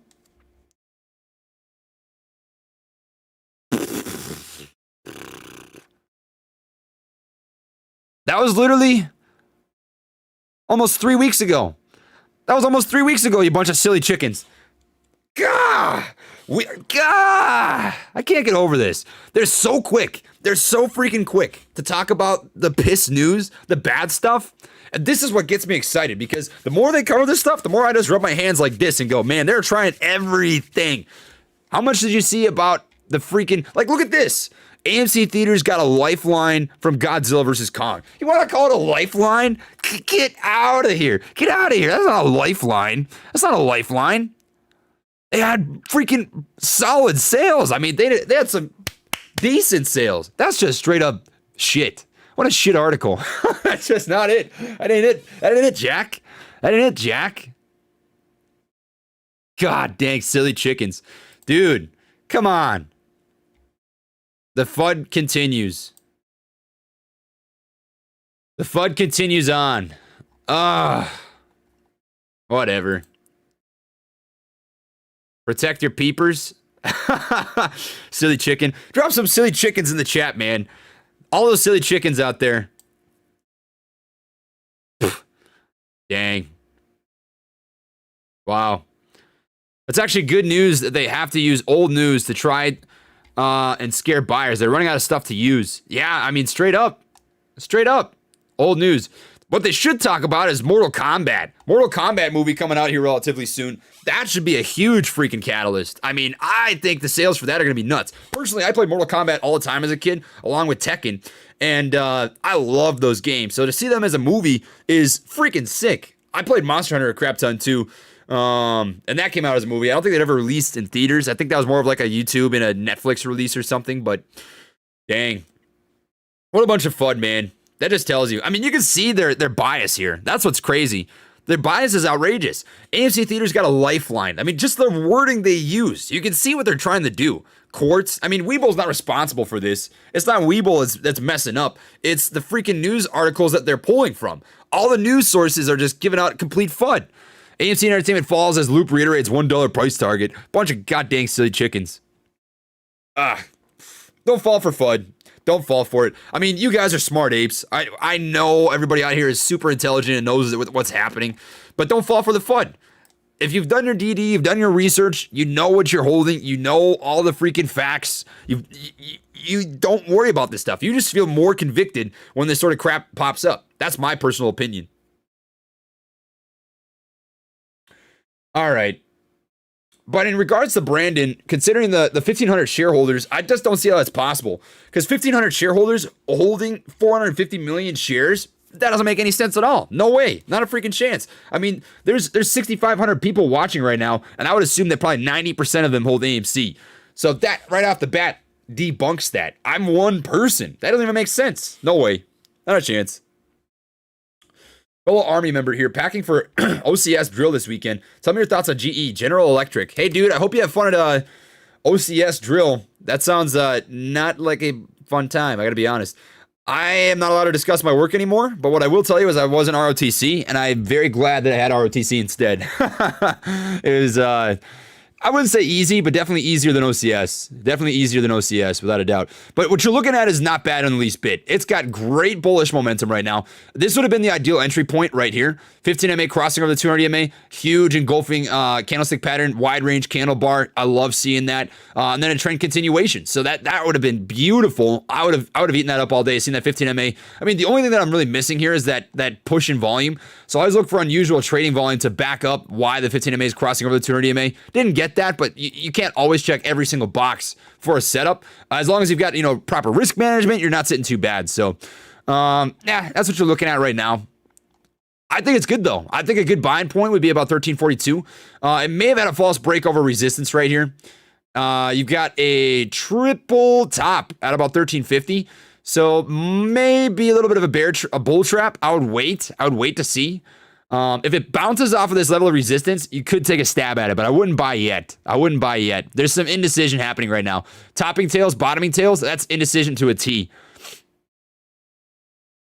Trey, check out GLSI, cured breast cancer. I saw the GLSI was going nuts this morning. Yeah, up to $70 freaking dollars. They're really going to Tendy Town. Really, really running. It looks good. I mean, it looks good, but this is a buy the hype, sell the news sort of stuff, especially since it's a pharmaceutical company. A good example, this is actually the first stock that I ever covered in a video is Veru. Veru stock on the NASDAQ. I got into these guys because they found an alternative, treatment to breast cancer as well. And they ran up like you wouldn't believe. All the way up to $24. But I got into these guys back in December, and they ran up to about $12 and then sold off for a little while. And I took my gains and kind of moved on from that, and it traded sideways for a while. So you could have held that for a minute and made some good cash, but until they got that next news catalyst, they just kind of traded sideways, right? You should expect kind of the same thing, likely, with GLSI. Until they get their next news catalyst, their next big pipeline product, you're probably going to, be sitting pretty flat. Did I read that right? 94 Butter Bread has the exact same amount of shares that I do. How about that, man? What are the odds?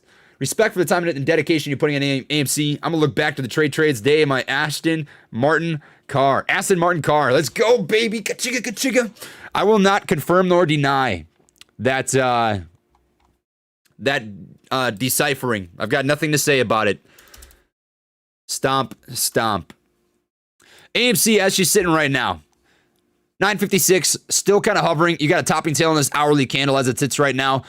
Pretty even spread across the bid and the ask, but you do get a big buyer trying to hold this up at 950 right now. There's 32,000 shares on the level 2, sitting at 950, waiting to get filled, so that should act as a good level of support, and that greatly outweighs all of the spread that you've got on the ask as it sits at this current moment in time. And you got a little bit of a George W. setup right now. Ka-chinga, ka-chinga. If you're going to break over this neckline, should come with a pretty nice, decent move.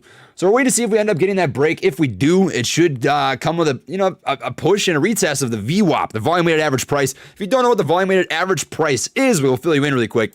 Volume weighted average price refers to the average price of everybody that is purchased on this given day. So as it sits right now, the average price of everybody that has bought stock today in AMC is 962. If you are trading underneath that VWAP, which is this gold indicator, that typically indicates that you're in a little bit of bearish territory for a day trade opportunity. So BTX, is she still running? Yeah, man, look at her go. It's choppy. It's a little bit choppy. Not a lot of volume running on it, but it's getting some nice moves. Personally, when I make day trades like this, I don't like choppiness like that. It's just not flowing enough. It's not predictable. If you're going to swing it, I don't mind it, but I wouldn't day trade it, personally. After all, our shareholders are the owners of the company, which means, of course, I work for all of you. Adam Aaron. Yeah, straight up, man. Straight up. You know what it is. You know what it is, man. Definitely. All right. I purchased CELC and cannot sell right now due to stock suspension. I am day trading the stock. Will I have time to sell before the stock crashes? It's suspended right now, huh? It shouldn't be suspended. I mean, it looks like it's moving. Yeah. You should be fine. Should be good, man. The reason we think you might not give Adam tough love is because we really didn't hear you have much of a response to JB, says Matt. So, JB is a lot different of a scenario than Adam Aaron. I was talking to the Wolf of Wall Street, man. I had an agenda of questions. And the sad fact is, if a person does not want to answer questions regarding what you're asking them, they just freaking won't. I mean, if you watch the interview, and I'm not throwing shade at you at all, Matt. I'm just explaining. If you watch the interview, anytime that I'd mentioned AMC or GameStop, body language changed. He didn't want to talk about it. There wasn't a single freaking thing that I can do about his personal sentiment. I mean, every single time I brought it up, you saw what his reaction was. There wasn't a freaking thing that I could do about that, unfortunately. And what I will say, and I've said this before, I'll say it again, the first interview was different than the second one. I can't do anything about that, you know?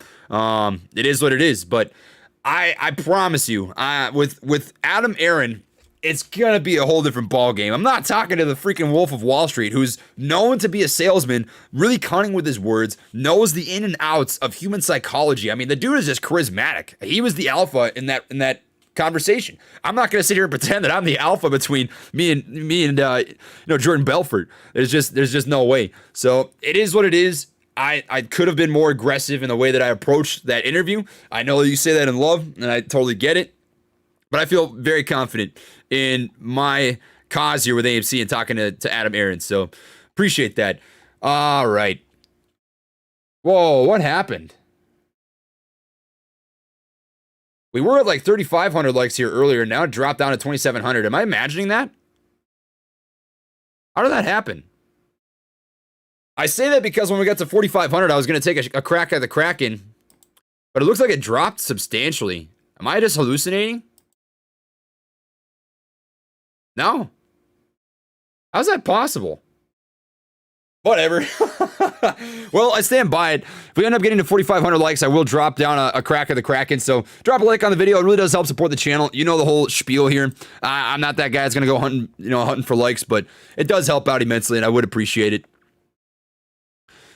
All right, how are you doing on AFMD? Looks like a potential George W on my end. I actually haven't looked at it in a minute here. It's just kind of been consolidating based on what I'm looking at on my profit loss. But that is a George W, baby. If we get a break, I mean, over this neckline and it tests out the VWAP, it could give you a pretty solid runner. I mean, volume on the day, 58 million. We're going to look at the actives, see what we got rocking right now.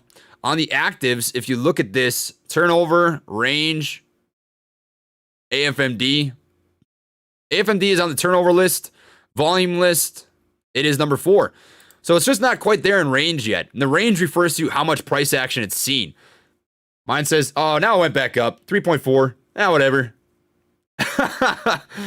YouTube censorship. That's what she is. That's what she is, man. Nah, I'm chilling.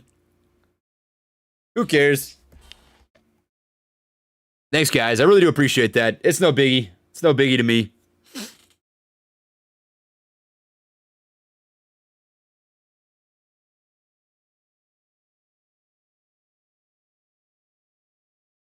Look at this, guys. Look at this. I got my cup of water. I'm drinking that gorilla juice, baby, because gorillas don't drink water. In fact, if you're new to this podcast, you haven't seen anything before, we're going to show you this. Do gorillas drink water? The answer is no. Gorillas do not drink water. This is because they eat succulent vegetation, most of which is composed of water and morning dew, so they get enough moisture from their food. Gorillas use most of the day to feed. So as a gorilla, we don't drink water. We drink gorilla juice. You know what it is? We eat that bamboo, baby.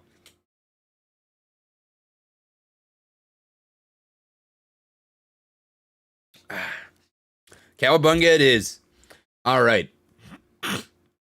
Weiler name. Also using the chat when you want to support Trey as the man. Thanks, man. I appreciate that. Hey, Trey, what's your opinion on Time? So Time, I've looked at this stock before. I think it's actually got long-term potential.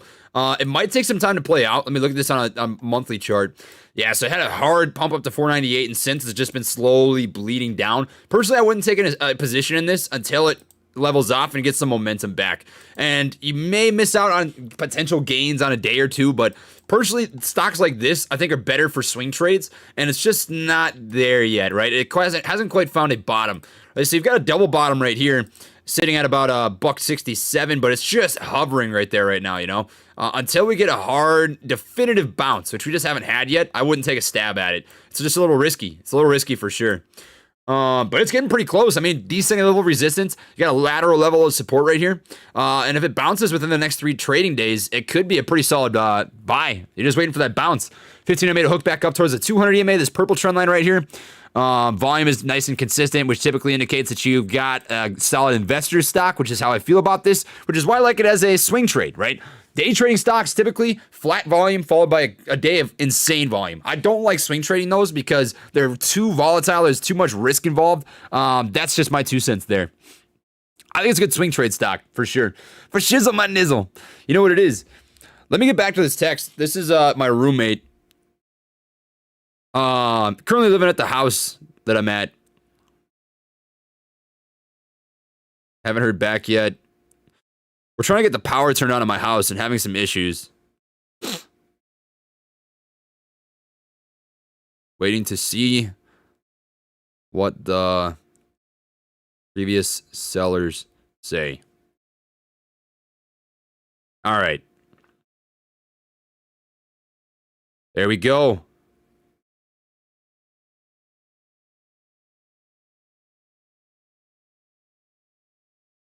Cowabunga.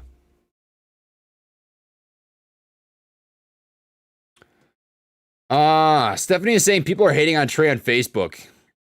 People always hate on me, man. That's it comes with the trade. I try not to pay attention to it. There's way more overwhelming support than there is negativity. When I fall down that rabbit hole, I can't get out of it. All right. Any thoughts on MVIS? Says V4. So MVIS, I am bullish on that long term. I don't swing trade this. I don't day trade it. This is just a long term stock for me as an acquisition type company. Yeah, that's my personal opinion. People keep reposting your deleted Wanda tweet. I deleted it because it was incorrect.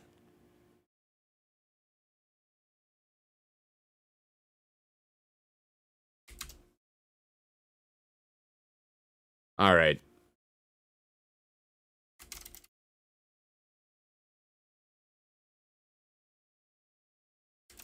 Intel posted that the 9th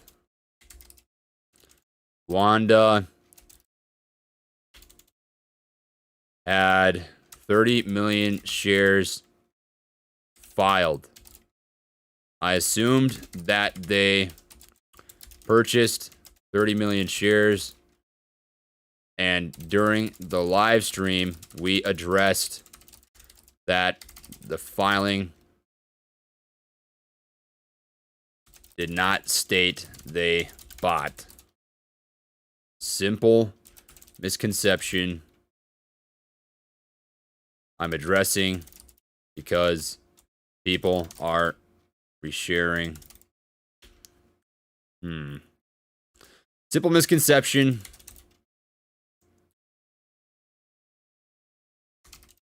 Addressing for the people who are pissed off. There you go.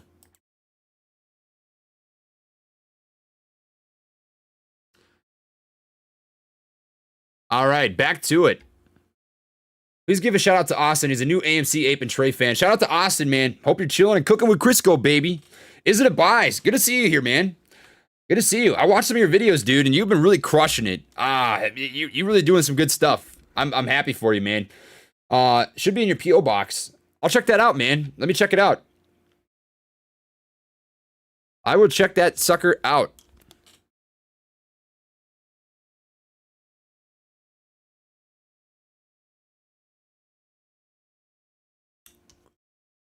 All right. So back to AMC. Let's see what we got cooking right now. You look at hr.un. I'll check that out after we just come back to this really quick. AMC is sitting at about 958. We're going to look at the order books right now.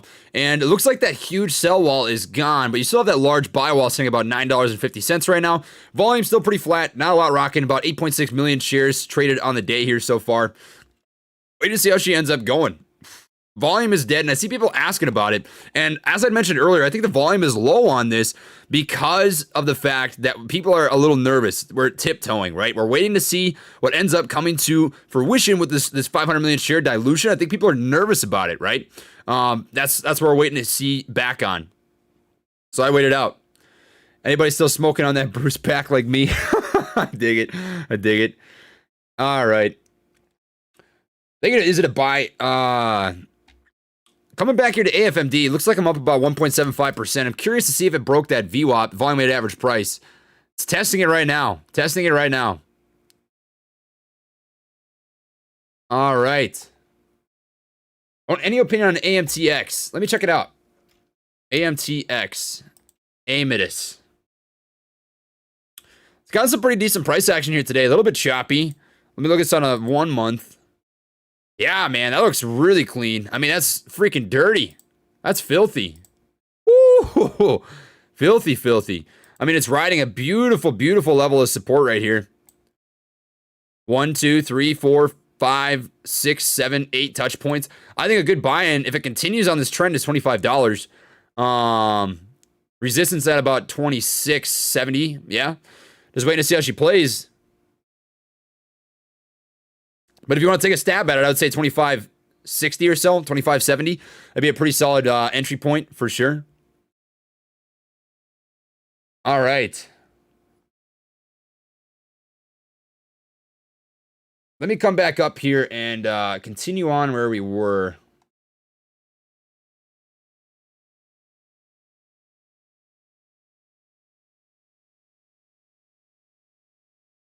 Where was I at? I can't see. Let's see. Oh, here we go. What if AA flies to your nearest AMC and you do the interview in the lobby? That would be dope. Dude, if he did that, I would kill. I've got an AMC like 15 minutes away from here. I would crush. I would be so freaking jacked to do an interview at AMC with him. If he made that happen, dude, I'd be all for it. I'll ask. I'll freaking ask all day long. All day long, man. I'll definitely ask. St. Cloud State playing for a college hockey national championship. Go Huskies. I saw that, man. Also going to give a huge shout out to big SCSU fan, Mike. No, you're not kidding me. Oh, you guys always try with these trolls. I dig it. Oh, that's nasty. I went to St. Cloud State for a year, so Husky pride, man. That's freaking dope. That's so cool. Hey, Tracer, can you check out Ebon? Ebon. I don't know why that sounds funny. All right, so Ebon, nah, I wouldn't touch it, at least not yet. It may have broken this level of support right here. I'd stay away. That's just me. Looking a little not filthy. Filthy, not good filthy, but bad filthy. A little rough. Mr. Lee Sushi in Kansas City, AMC to the moon. Good to hear your voice again in the morning, Trey. Thank you, San Lee. I appreciate that, brother. Or sister. Either or. We're chilling. Can you take a look at SLGG? I'm a SATCOM troop. Thanks for your service, my friend. Well, thank you as well. I appreciate you. SLGG has been on a nasty run here lately, but it's pulling back. So it looks like this stock, I'm assuming AESC is doing something pretty similar, as they are about the same companies. Yeah, sure enough. They're starting to cool off, so not as much hype going into these. Let's look at the daily volume. Volume starting to drop, as you can see here. Without that volume, you're not going to have the volatility. Winding down, so it's got a descending level of resistance, descending level of support, typically a sign of a little bit of a falling knife. So, as it sits right now, until the volume comes back up, or you get a break out of this descending channel, it'll likely continue to pull back. That's my 2 cents. That's just me.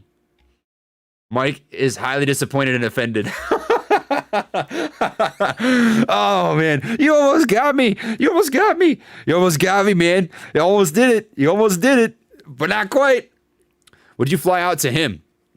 If I could, I would, man. I'm going to talk to him. I'll let you guys know what ends up happening. If I can fly out to him 100%, 100%, I would pay for it. Straight up. Could you look at GOEV? What do you think about the short interest? Keep it up, moon, baby. I could check out the short interest, yeah. Let me pull up Ortex. Ortex, if you're not familiar, this is just a data website, essentially. I pay about $500 a year to get the most up-to-date data, and this is extremely shorted. Heavily shorted. 98.9% utilization. You've got 23% of the free float on loan right now, 31 million total shares. Short interest today is up about 1.5%, which is good. That's not a bad thing to see. Estimated short interest percentage of free float is 30%. So not freaking bad. I mean, that looks like it's got some squeeze potential, without a doubt. If you look at the chart setup, take a peeky weeky at Canoe. Shoe Canoe, it has found a bottom, and you've got an inverse head and shoulders pattern. So if it ends up breaking this neckline, I think it already has, really. So then, the next level of resistance is going to be a break over this wide range candle right here. That'll be pretty massive. So you get a break over 1130, should come pretty hard. But a little bit of a falling knife right now. I wouldn't take an entry quite yet. Not quite yet. It has broken this ascending level of support. So may have been a false break. We'll wait and see. Level of support down here at about 950. So if it bounces off of 950, you're looking pretty good. $20. Keep up the great work, my man. Holding your girl, MVIS. Hope you don't mind. Hey, you can hold her all day. I'll tell you what. Mavis is the girl we always come back to. Mavis, we always come back to her. She never treats us dirty. People are saying she's running right now. We love our girl Mavis. We love her. Oh, what is this? Oh, what is this? Look at that. Looks like it's going to get a break out of this large-scale technical setup. Have a descending level of resistance right here. May have gotten that break. Let's see. In fact, looks like it will. That looks good. Hopefully it's not a false breakout like this. We want a full hourly candle to open and close above that. So if we get a hard push over that, it should look pretty solid. Who out here saying AMC's a dead cat? I see that dead cat stuff in the chat. Did you guys get to check out that freaking song, guy? Oh, man, so good. I had to put that on the channel. Shout out to Tyler Gray. I'm never going to forget your freaking name, man. That was a freaking slapper, a burner all day. Who play in the AMC movie?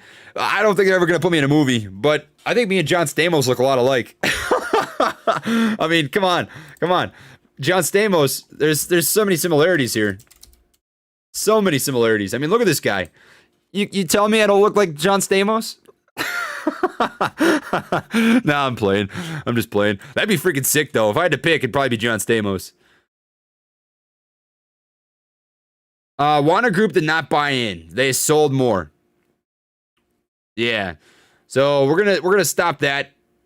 Play it again. Maybe down the road here. Cheers for all the work you do on and off screen. Appreciate that. Uniswap.vision. Uniswap? What is that? That's not a stock. I'm not gonna search that just because I'm a little bit nervous. I don't know what it is. I apologize. Gary Bussey. People say I look like him, but I don't see it. Sway says CTRM is literally hot garbage. I completely and wholeheartedly disagree with you.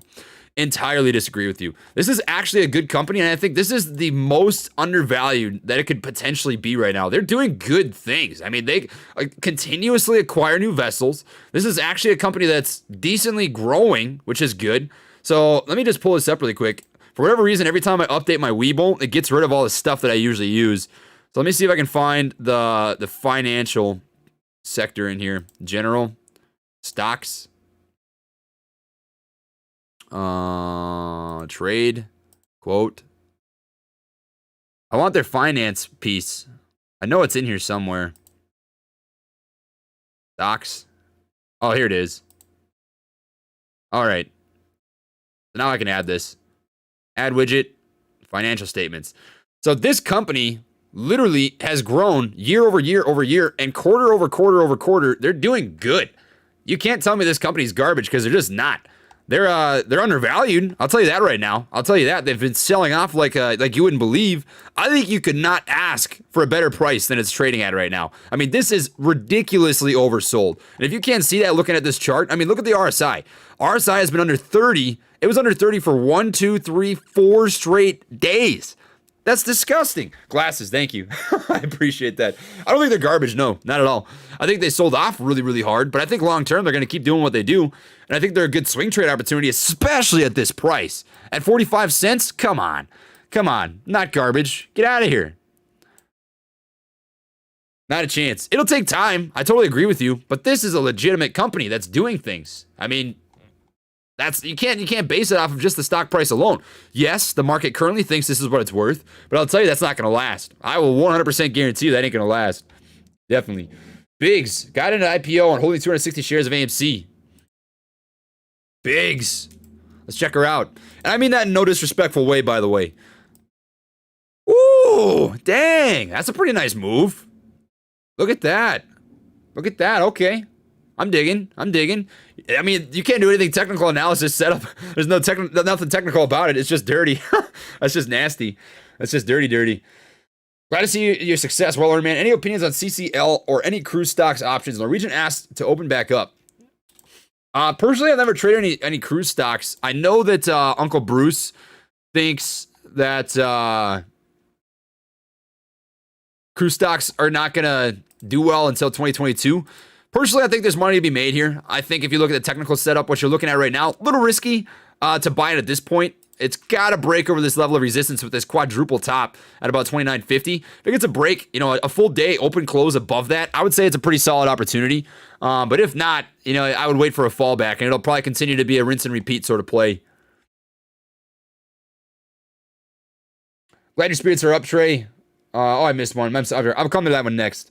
Hey, Trey, glad to see you happier, brother. Just curious, are you going to have a walkthrough with the AMC CEO about the FTDs and short attacks? I'm going to talk with him about everything that he's able to talk about. So we're going to talk one-on-one about what he's able to legally discuss with me. You got to keep that in mind, right? So I want to keep you guys' expectations legitimate. He is the CEO of the company. So he cannot just come out forthright and say, hey, buy this, it's going to squeeze, we're going to the moon, going to Tendy Town, right? He's got to really, really be careful about legalities. So we're going to try and just give the opportunity for him to clarify FUD.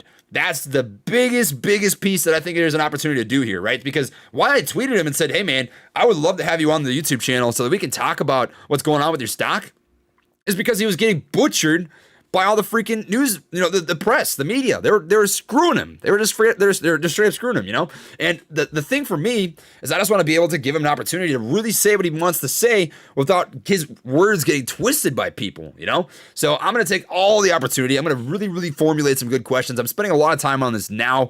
I'm talking with some mods and a team that I've got over the Discord that I trust very, very heavily. I'm going to listen to the apes. I'm going to read through Reddit. I'm going to read through Facebook, Instagram, Twitter, all of the different platforms that I've got, I'm going to take care of it. So I just want to clear FUD. I really just want him to have an opportunity to get his message across without people shitting on him, because that's what it is. The media just shits on him because AMC, for whatever reason or another, and GameStop, the media just thinks it's stupid, dumb money, and he's the CEO who inevitably gets stuck in that process, So I just want to make clarification points and allow him to talk and just say what he wants to say, That's it. Thoughts on Sundial? Personally, I would only ever swing trade or day trade Sundial if it had good momentum. But they're a debt-free company. Good. That's a good thing. But I think what a lot of people don't realize is this is a Canadian-based company. And because of that, if and when, and I think it's just going to be a when, America legalizes cannabis, it's really not going to affect the revenue of Canada because they're already legalized in Canada, right? I think they've got potential for growth, but you got to think about, there's a lot of cannabis companies out there and you want to find the best ones. If you really want to rock it and cook with Crisco, find the best ones. And personally, I think that Sundial, to be completely honest with you, is just one of those hyped stocks where it just gets a lot of attention, I think that's what it is. I think that's really all that it is. So, What I will tell you is based on a technical setup, it has broken out of this descending level of resistance. And I'm not against cannabis stocks by any means. I don't want you to think that. But I think there's better ones than Sundial. What are they? I haven't researched them. I'd rather invest in other things. But it has found a technical bottom as for now. Right? You've got a technical setup where you've got a 2 lows, high close sort of candlestick pattern right here, and it is on a 2-day upward green trend now. So that's a good step in the right direction. What I would watch for next is that 15 MA to start crossing back over that 200 EMA. This could be a false break. We don't know yet. I'd be curious to see how the other stocks in the sector are doing. Is OEG, I'm pretty sure this is also a cannabis stock. Let's see. It follows a pretty similar trend, so I would take a stab at it and I guess yes. Yeah. Sundial can supply the U.S. That's why legalization helps. That's something, right? They would produce more revenue, but you can also have the U.S. just supply their own cannabis. It'll depend. There's a lot of ways that they could roll, but personally, I'd just rather invest in other things. I'm not trying to sway you in any direction or another. That's just my personal opinion, right? That's just me. Canada has employment news coming out around noon. Ray needs to smoke some Sundial. I'm not allowed to do that with my job, unfortunately. Got nothing against it though. I'll tell you that right now. It's there's way more dangerous things out there. I think frankly alcohol is more dangerous, and I've got that sitting on my counter. So if that doesn't tell you my opinions, Alpha plus Tilray or Alpha plus Tilray. Yeah, I'm bullish on Tilray and Alpha for sure. They're going to be volatile stocks, though. I mean, if you want to play cannabis, it's going to be a volatile sector if you're going to sit through the ups and downs. Personally, what I would do is just swing trade the ups and downs until it gets consistent, decent growth. That'd be just me, All right. Ralph Castaneda. Honest thoughts on Wanda selling. My honest thoughts, I mean, they sold a while ago, So it doesn't really change much of the actual overall picture. And by the way, Ralph, I know that you're getting a lot of heat right now, and I don't know if you're still watching or not, but what I will tell you is, in your case, right, you made a decision to sell your AMC for your own convicted reasons. And I watched your video, right, I didn't comment anything. I had, I understand where you're coming from, where that's a tough decision. That's really a tough decision. And if your heart's not in it, man, your heart's not in it, If you were losing conviction and losing faith in the current price action on AMC and you wanted to get out, I think you got no ill will from me, right? That's entirely up to you. I know there are going to be people out there who say that you're not an ape anymore, and I want you to know from me that I've got no personal feelings towards you. I'm still heavily convicted in AMC. I'm going to continue to hold. I'm going to continue to do me, and you continue to do you, honestly, dude, it's going to take you some time to recover, and I'm not going to bullshit you, It might take you some time for your channel to really bounce back, but reprove yourself to people, That's all it is going to take. That's all it's going to take, man. You're just going to have to reprove yourself. And I have no ill will towards you. I'm not even trying to be negative. I just mean that in the most positive way. If you want to continue to succeed on YouTube, it's going to take you some time to bounce back. So that's all I got to say for you, man. Hope you're doing well. You're in my thoughts, man. I know that you're probably going through a little bit of a mental rough patch. All right, we're going to come back here to AMC. All right, so what are we looking at right now? I've got way too many freaking lines on here. Still sitting at about 956. Going to look at the 1 minute chart here. And then I'm going to come and check out AFMD because it looks like I am up a little bit on that now. So AMC rocking a little bit of an ascending level of support as it sits right now.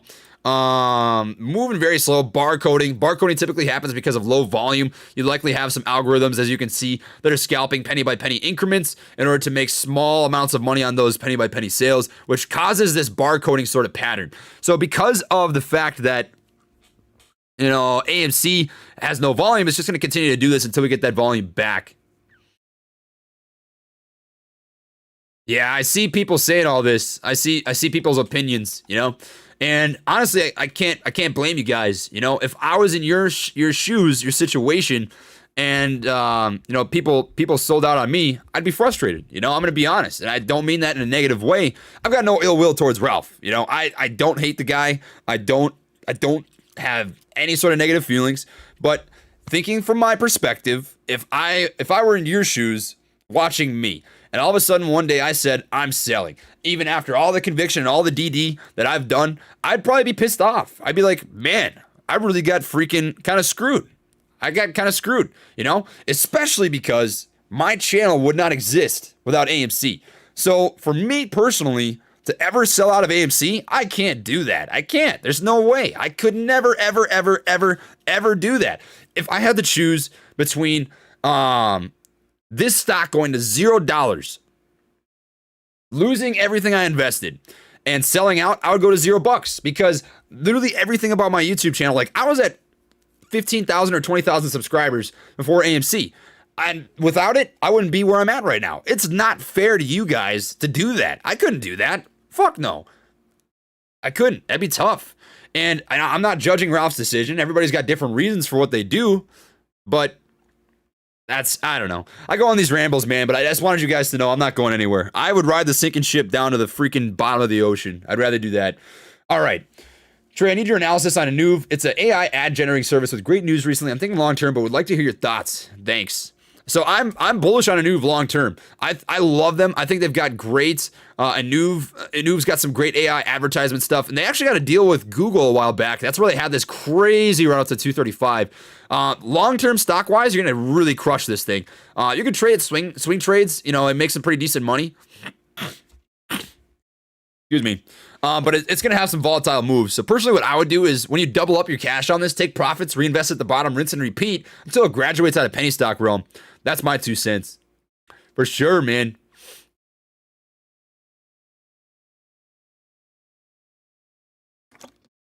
All right.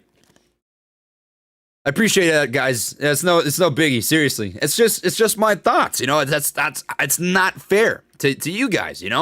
If everything about my channel and my business and brand was built off of AMC and I sold out of it and expected you guys to not be pissed off, I mean, I can't expect that. Hell no, that doesn't make any sense. I'd be furious. I'm not gonna roast the dude. I'm not gonna sit here and try and make him feel bad. But that's just I couldn't rationalize doing it myself. I couldn't. So AFMD, as it sits right now, is starting to get a little bit of moves. It has pushed over this VWAP, the volume weighted average price. Looks like it has some price rejection, a little bit of resistance, sitting right here at about $10.23. Rocking out an ascending level of support as it sits right now. Got a little bit of a move on the downside, but if it ends up bouncing off this ascending level of support and continuing, that'd be a pretty solid little move. We just don't want to break back below that VWAP, the volume weighted average price. Currently up about 3% and $100 on this as it sits right now, just under that. So we'll keep playing it out and see what ends up happening. All right, take a peek at SOS. SOS I'm bullish on for the short term, not bullish on the long term. I think it's got great squeeze potential. Volume is down today. Let's see what this is looking like. Volume for today on SOS. It was the number 1 in volume yesterday, and it has dropped down significantly. So you want that volume to continue, or it very may well take some time to get moving. I mean, look at the volume on this on the 7th. Disgusting, crazy volume, and it's just starting to back off here. So you want that continuation of volume trend. Otherwise, it might take some time to get moving again. Love your video. You're the coolest 23-year-old. Oh, no, man. I don't know about that. IDX, bullish on them long term. Ideanomics, they are a great company that kind of got pissed on a little bit because of a cult following. So IDEX, this is also one of the stocks that I first started covering on YouTube, and they've got a cult following on StockTwits and YouTube, Reddit. They've got kind of their own little community. And they had a crazy run up to about 568. The electric vehicle market kind of took a poop. They leveled off, but now they're starting to get a little bit of momentum back. You see a double bottom right here, right? A big, fat, nasty George W. And it's starting a little bit of an ascending level of support. So I dig that. 15 MA about parallel with the 200 EMA as it sits right now. Volume very consistent, which tells me it's an investor's stock. On balance volume, currently in a little bit of a negative, but with all these fluctuations, it's still staying about even, which tells me that most people are holding. So not a lot of volume coming in and out in comparison to the grand scheme of things. So I don't mind it. I think it's sitting in a pretty decent spot. I would play it long term. If I was to hold IDEX, I'd play it long term. I wrote it up once upon a time from about 77 cents to about $2, and I took profits. I didn't think this continuation would keep going, obviously, but it is what it is.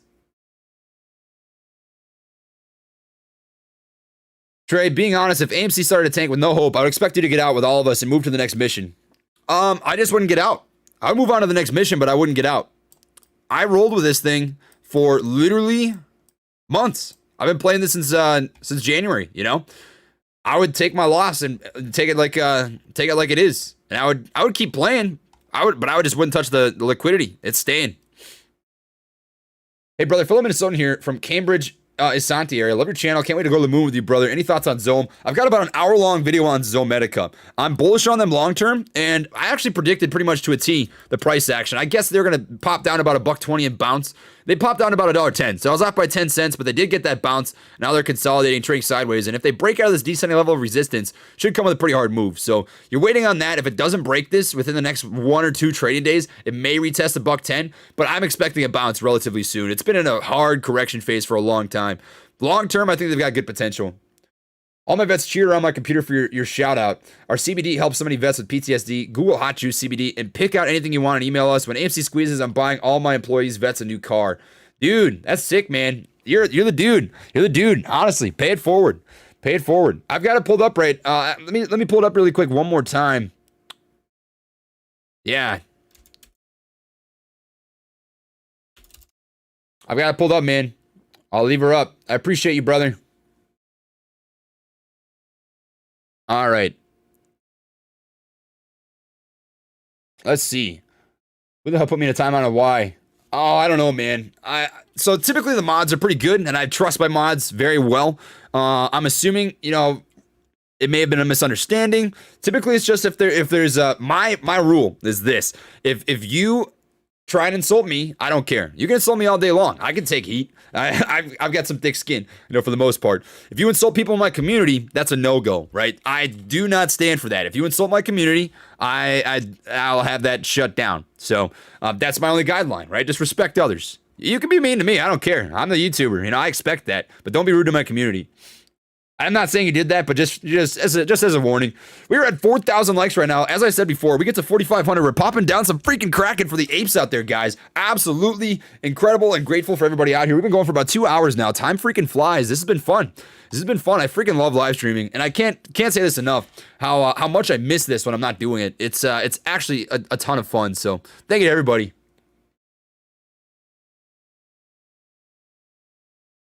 Did I read the final chapter of Attack on Titan? No. I'm an anime-only guy for Attack on Titan. I just don't want to spoil it because the artwork is just so freaking good. But I'm really being patient. Oh, Paul Smith. $200. What a dude. Jesus Christ. You didn't have to do that. Good to see you live streaming like old times, man. Hope you are well and know whether or not this AMC thing happens, you've earned yourself a loyal following long after. Remember health and family first. We will be here. Dude, you're a G. That seriously means a lot to me. You have no idea. Oh my God. That's crazy. Honestly, I'm extremely grateful. And I couldn't have done it without you guys. I really mean that. I mean that entirely. Jose, thank you. Paul, GSAT long-term. Chart looks ready to take off. I'm bullish on GSAT long-term. Yeah, for sure. I wouldn't quite say it's ready to take off. No. I'm going to be honest with you. It's in a descending level of resistance right now. But you've got support lateral at the current moment. Sitting at about $1.23, I would say. That's where you get the most touch points. 1, 2, 3, 4, 5, 6 touch points. So if it bounces off $1.23 and breaks descending resistance, I would say that's a pretty good entry opportunity. But it has been bleeding, so it's more inclined to take the downside. Just because you got the 15 MA trading underneath the 200 EMA, volume is starting to drop back, which typically indicates bleeding. RSI is in a downward trend as well. On balance, volume slowly declining. I'd hold off for now. I want to see a hard bounce. You need some confirmation bias, You need an engulfing candlestick pattern, which would be something like this, right? So if you get an engulfing candlestick pattern, it'd be a 1 hour candle that typically engulfs is larger than the previous 1 hour candle. That to me would indicate that you have a little bit of a trend reversal. And I would say 6-7 times out of 10, it does end up working out. I mean, in the short term, the one day it did. Doesn't always entirely, but that's one confirmation that you can match.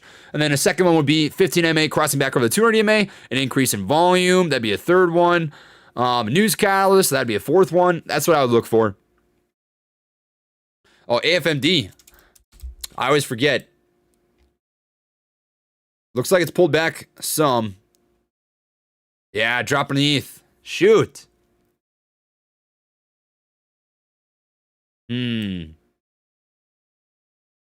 Up about 1% on this.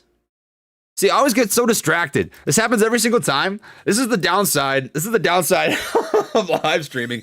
Is I'll have trades open and I'll be going through the freaking chat bar and trying to answer questions and chat with everybody and just have some fun. And I forget that I've got a trade open. Man, that was a nasty sell-off. So it broke that ascending level of support. No clear trend here yet. Is this halted? I don't think so. I'll wait and see. If it retests this VWAP and gets a break back over, I'll ride it. If not, I'm going to get out. So I'm going to keep this up for just a second. I am 8 myself. Love tendies, but also love H-Bar. Check it out. Highly recommend it. Thanks for your service, bro. Mauricio. All right, I'm watching you. I'm watching this. I'm up 1% right now. All right. H-Bar.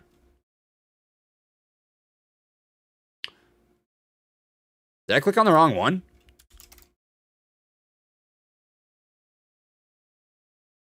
I don't know if this is it, but it's not popping up, brother. I apologize, man. Not trying to disrespect you at all. Hopefully you understand. AFMD. Where the heck did that go? Back up to about 1.23. We'll let her sit. All right. Benzinga posted that FUD everywhere 20 minutes ago. AMC to the moon. Huge fan, Trey.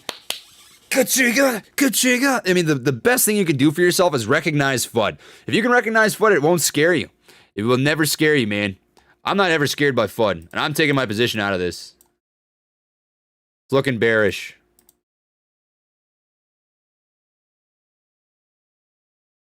All right. How's Fubo sitting right now? I'd be curious to check that out.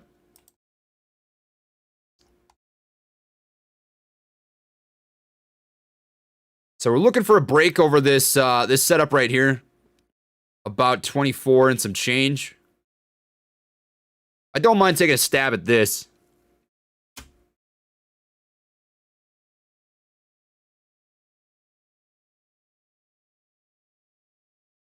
going to watch here for a sec.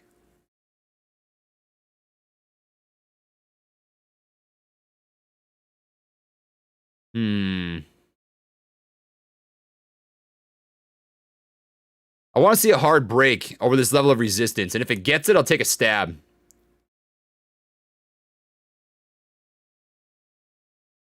All right. Hey, homie, it's Chris from the Discord. Can you explain to me what exactly a swing trade is and how long they usually take? So a swing trade is something that you would hold for anywhere between a day to a couple of weeks, maybe even a month. It's taking the opportunity to ride on momentum. So I'll show you an example, right? So I think this is honestly the best swing trade that I ever played was JagX. This was the first huge home run that I hit on the channel. We got in this based on a technical setup, right? So what did we get in it on? We bought in back when this was trading. Let's see if I can find it. Would have been here. So what happened? You had the 15 MA start to cross over the 200 EMA right here. Little bump in trading volume, and it had an upcoming known news catalyst. So we pulled the trigger right here, right? We took an entry at about 36 cents, and we rode it until it peaked out, eventually at the top at about $5. I think I ended up selling out about $4, but this ended up being about a 500%-ish gain, maybe even more than that. But this is a swing trade, right? Something that you would hold for a couple days to a week to simply ride momentum on a stock. And then you get out, you take your profits, and you can rinse and repeat on a different swing trade. That was probably the nastiest trade that I've probably ever taken. I think we rode BNGO up for about a 400% gain too back in January or so.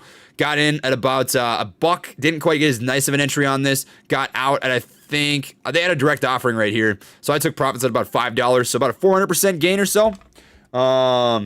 And then I left it alone. I remember I made a video about BNGO's direct offering, and people got pissed because I said, in the short term, BNGO is going to go down. Everybody was like, oh, God, blah, blah. But I was right. It did end up going down. But whatever. Life goes on. That's how she goes sometimes. I'm not stressing. It is what it is. All right. Hey, Trey, just want to say you're the best, man. We all appreciate you so much. You've been there for all of us. I will see you on the moon with my tendies. Hedgies ain't stealing my tendies, man. Drop some freaking gorillas in the chat, guys. We are 250 likes away from putting down some freaking Kraken for all the apes out here. Give me that good toast. Cheers to the community. I appreciate everybody immensely. It does help the channel. And I love, honestly, just pouring one back with you. If you guys want to pour one back with me, feel free to do so. Because that's what it's there for, man. 100%. 100%, man. Wanda did not buy back. Says Skier Dude did not buy back. They sold a portion of their shares. Trey Rockman, AMC to the moon. Appreciate that. Glad you're back. You get us hyped for the market. I've learned so much with you. SUIC thoughts. What is Kachiga? Kachiga. It is what it is. I don't have to explain. It's just excitement. Sino. Ryokai shimashita. We'll check her out. Is this a recent IPO? Must be. Yeah. So there's not much I can tell you about this yet. There's not much really technically happening. Trading sideways, pretty flat, up and down, up and down. I would wait a while. Watch a couple days of price action, unless you know a lot about the company. I don't know much about the company, but if you do, there'd be an opportunity there for sure. I'm gonna check out Fubo really quick. I want to see how she's sitting. Come back to the 1 minutes. Yeah. See, this is why I waited. I waited to see if it was gonna get that break over that level of resistance, and it didn't. Right. So. Double top right here, a little bit of a bearish sign, but it is riding an ascending level of support. So if it continues to respect this ascending level of support, that could be an entry point opportunity, but I want to wait and see how she ends up playing out.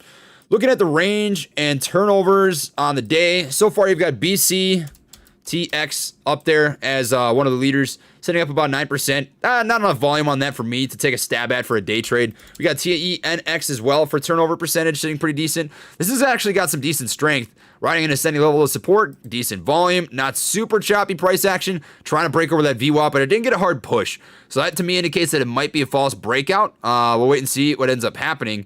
But typically, you want a hard move over the VWAP. Something like this, right? Otherwise, that'd be considered a false break. UTME, UTME, we'll see what that one's doing. That's up about 14%, that's bleeding. Not a lot of strength in the market here so far. Fubo looks like the biggest decent runner.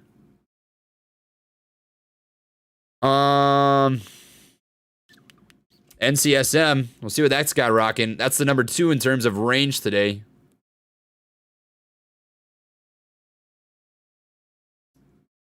Yeah, I'm not interested in that either. Not much is piquing my interest. I don't mind the Fubo setup. That's got some decent strength to it, and it looks like it might end up bouncing off that ascending level of support, but we'll see. We'll see how she goes. Hey, Trey, can you check on IDX long-term? It's an EV. I just want a second opinion. Hopefully you're able to catch that. I did just cover that not too long ago, but I am bullish on them long-term. Big time. Big time. You did your best in the interview, man. Stay true to you. JB looking around tells me he's worried about being linked to stock manipulation. I think there was a lot that he couldn't say, and that's as much as I can go forth with that.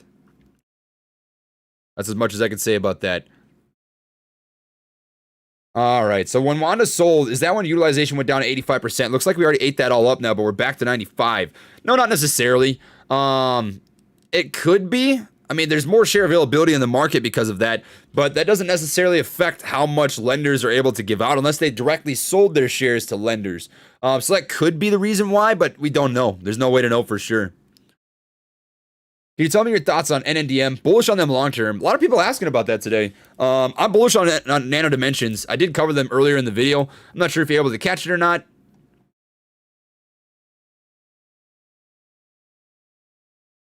Yeah, they're just bleeding right now. I would wait off. I would hold off. AMC, coming back to this. What is it doing here on the day? Sitting about $9.53, still trading sideways. I see people are asking about AMC here in the chat bar.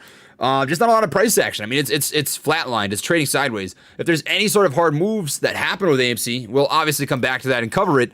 And if you guys have any questions, feel free to let me know. We'll dig into it. But it's just flat. It's flat on the day. There's not a lot of volume. Sitting at about 10 million volumes so far here today. Trading underneath the VWAP, typically a bearish indicator. So on the day, it's just bearish. I mean, it's down about 2.75%. GameStop sitting at, let's take a quick peeky weeky, down about 4.5%. So this is actually bleeding pretty hard. Having a tough time holding on. Man, what keeps going on with the likes? I saw it in the chat bar, so I took a peek. You know what? We'll just send it. We'll just send it. I think it's probably pretty close. We'll pour some back. Did I get monetized for that video? Yes, but it was limited. I lost some ads. But I'm not going to tell the wolf not to swear on my channel. I think that would have been not very well received. That probably would have been goofy. But that's all right. Life goes on. Life goes on, man. I give myself the 24-hour rule.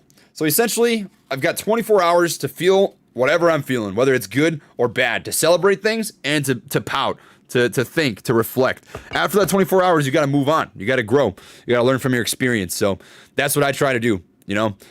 And that's all it is. So we're going to put back a little bit of this Kraken. I'm just going to take a stab and a guess that we got to 4,500. And I'm going to put her back. So this is a cheers to the apes out there. Everybody that's rocked with this channel.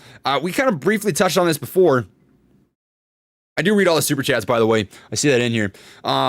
But I touched on this before. This channel would not have been built to what it is right now if it wasn't for all the freaking apes out there. So I absolutely appreciate everybody who has contributed to the Gorilla Gang, who is a part of the Gorilla Gang, who has subscribed to this channel, who has watched, who has joined the journey, who is contributing to the cause, because honestly, this is something that we all do together.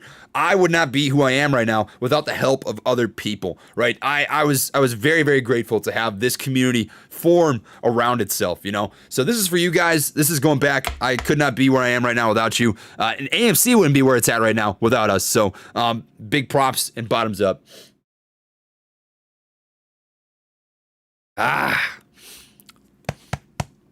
Ooh, in the nostrils. Dirty. Yeah, GameStop really in a downward channel right now. I'd be curious to see what the GameStop numbers are looking like on Ortex. So we're going to come back here and John Stamos. Do we just become best friends? Yep. Oh, man. Step Brothers is a movie that is timeless. It survives forever. So currently AMC utilization is at 95%. GameStop sitting at 33. Wow. Whoa. What is this? So utilization on GameStop, extremely low. Short interest is only up about 0.03%. Cost to borrow is going up. Utilization for this is down. Oh, this is likely because of their dilution, though. Yeah, that'd be my guess. That has to be it. So they diluted their stock, which means there's more available shares for lending. Yeah. That's gotta be it, because their shares on loan has increased over the last 7 days. It's up about 7%, yet their utilization has gone down. So this is a very similar situation to when AMC diluted. My guess is that there's just more available shares, which is why that utilization went down, because their estimated short interest is about 24%, and their free float percentage on loan is 28%. AMC's actually got an overall higher free float on loan right now, if I remember correctly. Check this out. Yeah, 32%. 32% free float on loan, 20% short interest, apparently, according to this.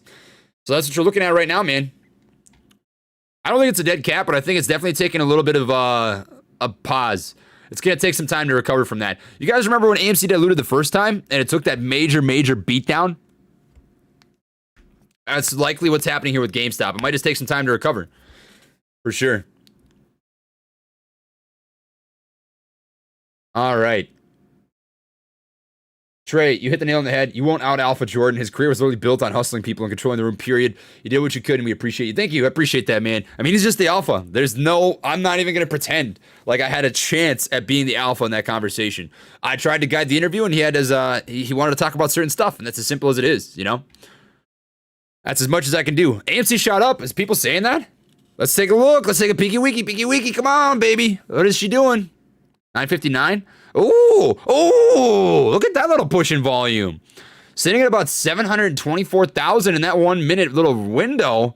Wow. It's the Catalina wine mixer. I love it. That's gold. Dude, wow, that was a crazy push in volume right there. I wonder what the heck caused that. Dang. The Queen's husband just died. What? No way. Really?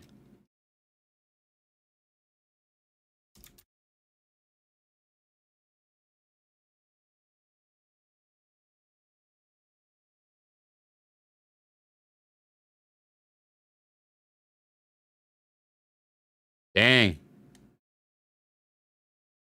He lived a long life, age 99. That's crazy. 6 hours ago. That's out. I won't sit here and pretend like I knew him or anything, or like I honestly don't even pay much attention to the Queen, but you never know, man. You got to give thoughts out to where they're due. All the negative comes from lack of faith. Oh, thank you, Snake Dave. I appreciate that, man. And, you know, I don't pay attention to it. I don't pay attention to it. DMX is not dead. X gonna give it to you. Oh, man. Did he pass too? No way. What is going on?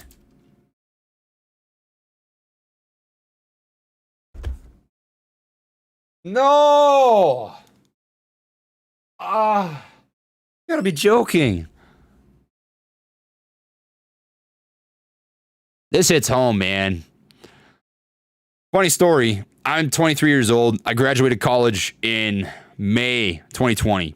And on the cross country and track team, every single party, we would listen to X Go and Give It To You. And we'd all take our shirts off and we'd start doing this, the X. And we'd just be all freaking raging to DMX. Like, I've listened to this guy on repeat all throughout life. That's actually really sad. Dang. Wow. F's in the chat. I'm gonna have to drop some F's in the chat in the old cross-country group chat, man. That's pretty sad. I'll be listening to this guy tonight, without a doubt.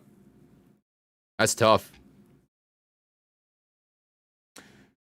Well, we'll get back to it. In addition, the Aaron interview is a completely different beast. A good one at that, an ape one at that. We want it and should help our cause improve positive sentiment. I'm thinking the same thing, man. I'm thinking the same thing. I appreciate you. Thanks for saying that. All right, Trey, can you address all the hate on AMC today? Let me scroll back up so I can get to this. Whenever I scroll down, sometimes it just brings me all the way to the bottom.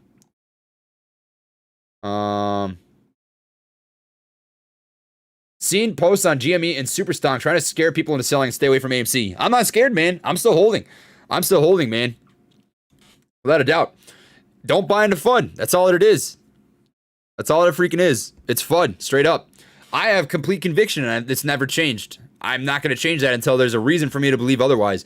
A lot of apes have done a lot of research, man, and I trust the apes. I think we've all done some good work. Thank you to Brandon. I'll check out the annual report. We did get to the bottom of that Wanda stuff, so we're good to go. Hey, bro, just want to say I appreciate the shout out on your stream. Keep doing what you're doing. We all got your back, homie. You got it, man. That was a freaking sick song. You crushed that thing. That was awesome. That was so cool. Thank you, Mike. Chuck Taylor says, I'm glad you're okay. You looked M/sad. Critical criticism. You paid for an interview. Grab by horns and control topic. Don't let them ramble. Everyone can improve. I appreciate that, man. It is what it is. It is what it is. There's not much I can do about it now. Live and learn.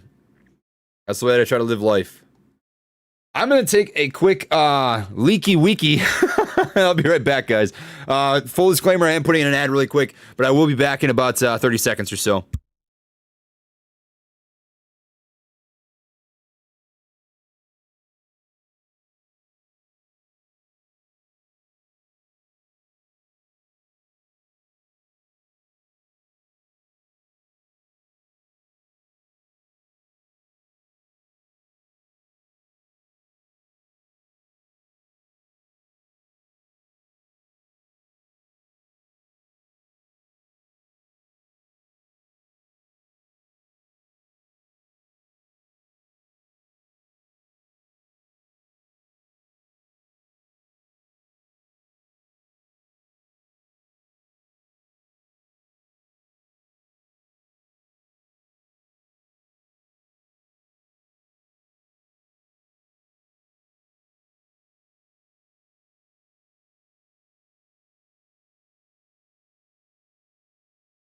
Everybody always tells me, wash your hands, and I washed them. They're good. They're good. Loose lips sink ships. OPSEC. Appreciate it, man. Thank you. I try my best to do as good as I can. All right. Hey, bro, what do you think about RMO? RMO, I think, was a good day trade opportunity. It had some really crazy volume and momentum, but it's bleeding off pretty bad. The volume looks like it's dropped off pretty harshly as well. Yeah, so just the volume's gone. It's a falling knife. I'd take it. I'd take the loss. Especially because there's no support down here, you know? I mean, the farthest it'll drop, you've got support at 935, but it's just straight up red. It's just bleeding. I would just take the loss. All right. You hydrated, bro? I've been drinking a lot of water, man. That's actually like the 7th time I've gone today. I did. Demon Slayer's coming out to AMC on April 23rd. Oh, you know what I'm going to do? I'm going to go buy myself $100 of popcorn, Diet Coke, and Milk Duds and watch some freaking Demon Slayer, man. That's sick. No, these shorts are gold. These shorts are gold. Absolutely beautiful. Wanda did not buy 30 million shares. We got to get rid of that. All right. Piggy Week at PVRT as a day trade. Let's see if it's got good volume or not. We'll take a look at it. If it's solid, I'll let you know. I mean, as a short, maybe. If you want to short it, it's got a shot. I wouldn't take it as a day trade, though. I gotta be honest. Why does the 1 minute look like this? That isn't right. Those are half-hour candles.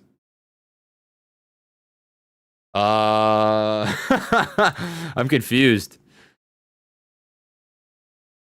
Oh, there we go. Yeah, OTC, PV, PVRT. That would probably be it. Well, there's no PVRT, so I'm not sure, man. I wish I had an answer for you, but I don't. AMTX. Let me take a look at this quick. Amethyst. It's on a crazy run right now. I mean, it looks good. It's just choppy. These are my kind of favorite stocks to day trade just because of how choppy they are. Let's look at the grand scheme of things really quick. 1 month. Yeah, a good long-term stock. I like it long-term. I like it long-term for sure. They broke the 950 wall. Let's check this out quick. So if they broke 950, it's pretty likely that we see $9, unless we get an hour candle that is just a wick, right? If it's not just a wick, it's very, very likely going to continue falling. But that's a lot of volume right there, 582,000. So it's likely going to continue to bleed a little bit. All right, Trey, my man, Uniswap.vision is the candle chart. Oh, dude, that's terrible. Oh man, you're doing me dirty. You're doing me dirty. God dang it, Trey, Pop saying it. That's great. All right, now check it out. Hex. Oh, that's a pretty nice little chart. Yeah, that looks really nice. Oh, this is a nice freaking chart setup. I like this. I like that. That's beautiful. Oh, clean. Ooh. Ooh. Oh, this is cool. This looks a lot like Weeble. Weeble. Interesting. Okay. I mean, it looks really dirty, man. I like it. Big fat George W setup, and it's trying to break a neckline. Right? I mean, it's an uncharted territory. Yeah, there's not even resistance here. I like it. Did you try setting it to Wumbo? Yeah, I dig it. Trey, turn your monitor upside down. We are green. Oh, I should have thought of that. Play the patience game, man. I'm telling you.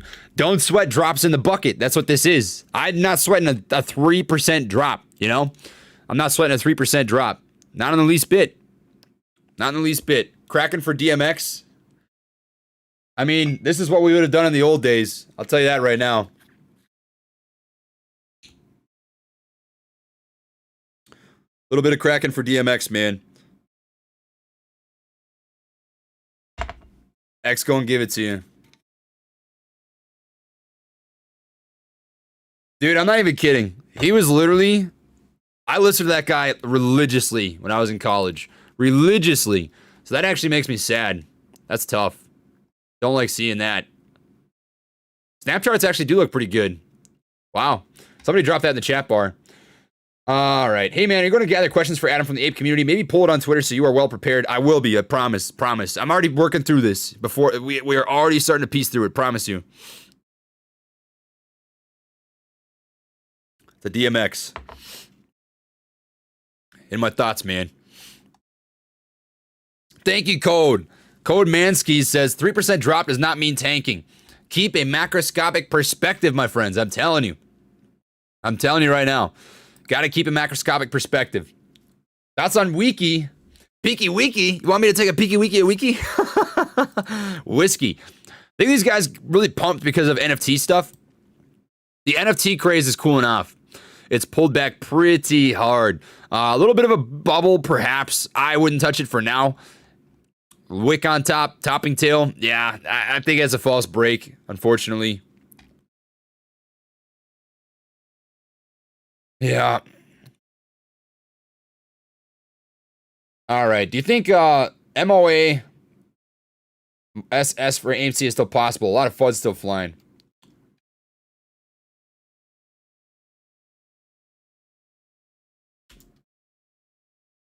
I don't know what that means. I'm going to be honest with you. Oh. I've never heard it referred to as that. The mother of all short squeezes. We're going to call it the Kong of all short squeezes. I do. 100%. FUD is flying, but I'm not stressing it. I'm telling you. I'm 100% on board with where we're at right now. I'm not stressing in the least bit. Not in the least bit. You can't change conviction. I'll tell you this right now. The people who are worried about where AMC is right now, look at the freaking numbers. Look at the numbers. How in the world is this bad? I mean, look at this. It's up 11% in the last 7 days. Short interest is up today. The shares on loan going up. Free float on loan going up. Short interest going up. It's 100% there. I mean, it just is. The FUD is distractions. It's distractions. If you have true conviction in a stock, you don't worry about that day-to-day shit. Like, that's essentially what it is, you know? I'm not stressing it. I'm not at all. Definitely. AMFD is ripping. No way. Did I miss it? Oh, that's probably old. AMFD.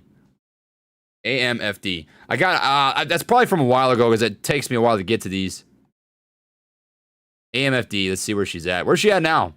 Was it the wrong move to get out and take a small profit, or was it the right call? Looks like it was the right call. Definitely the right call. I'm glad I got out. What is STPK doing right now? Is this thing freaking moving? What is going on? Oh, look at that. This is looking filthy. Was there news? What the heck is this? That's insane volume. This is running right now. Look at SCPK go. Dang, all the way up to $30.58 as of right now. Eyes is ripping too, people are saying. Let's see. Second sight. Yeah, pumping volume. Dang, look at that. Did they get news? No news. Why is this moving?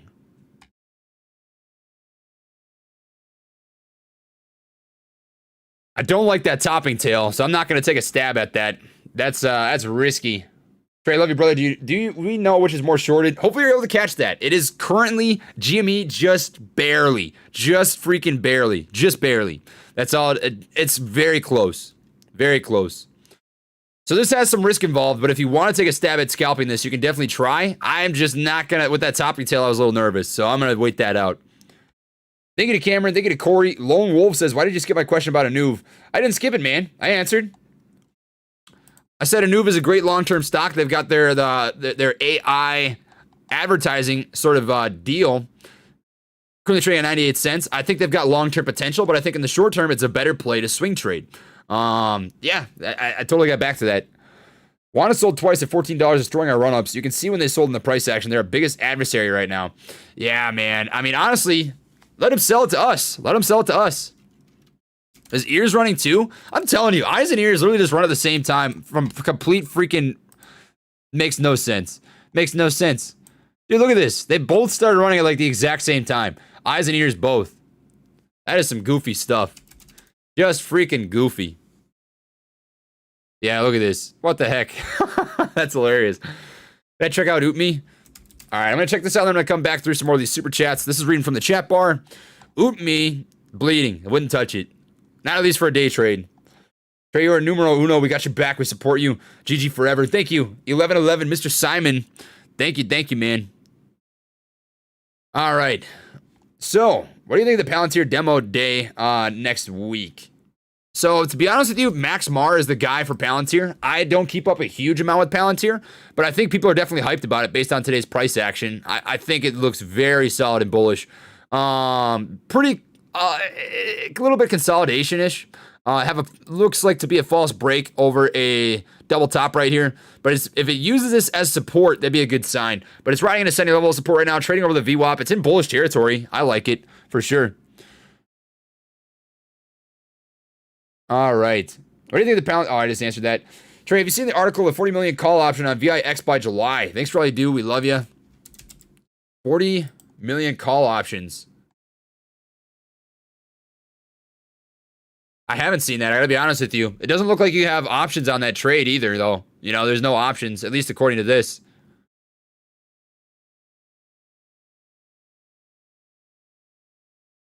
Let me dig into this. Let me find that article.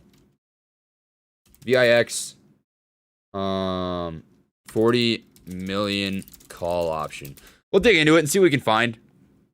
40 million option trade bets on near-term stock market tumble. Are these puts?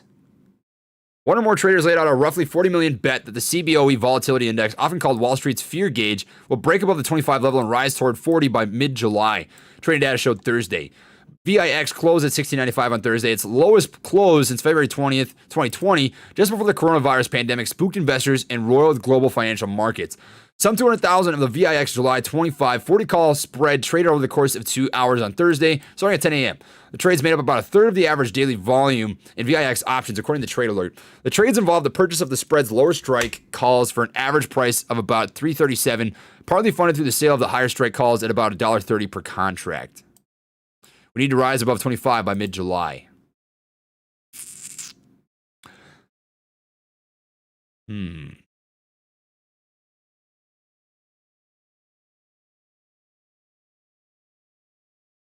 I should put my glasses back on.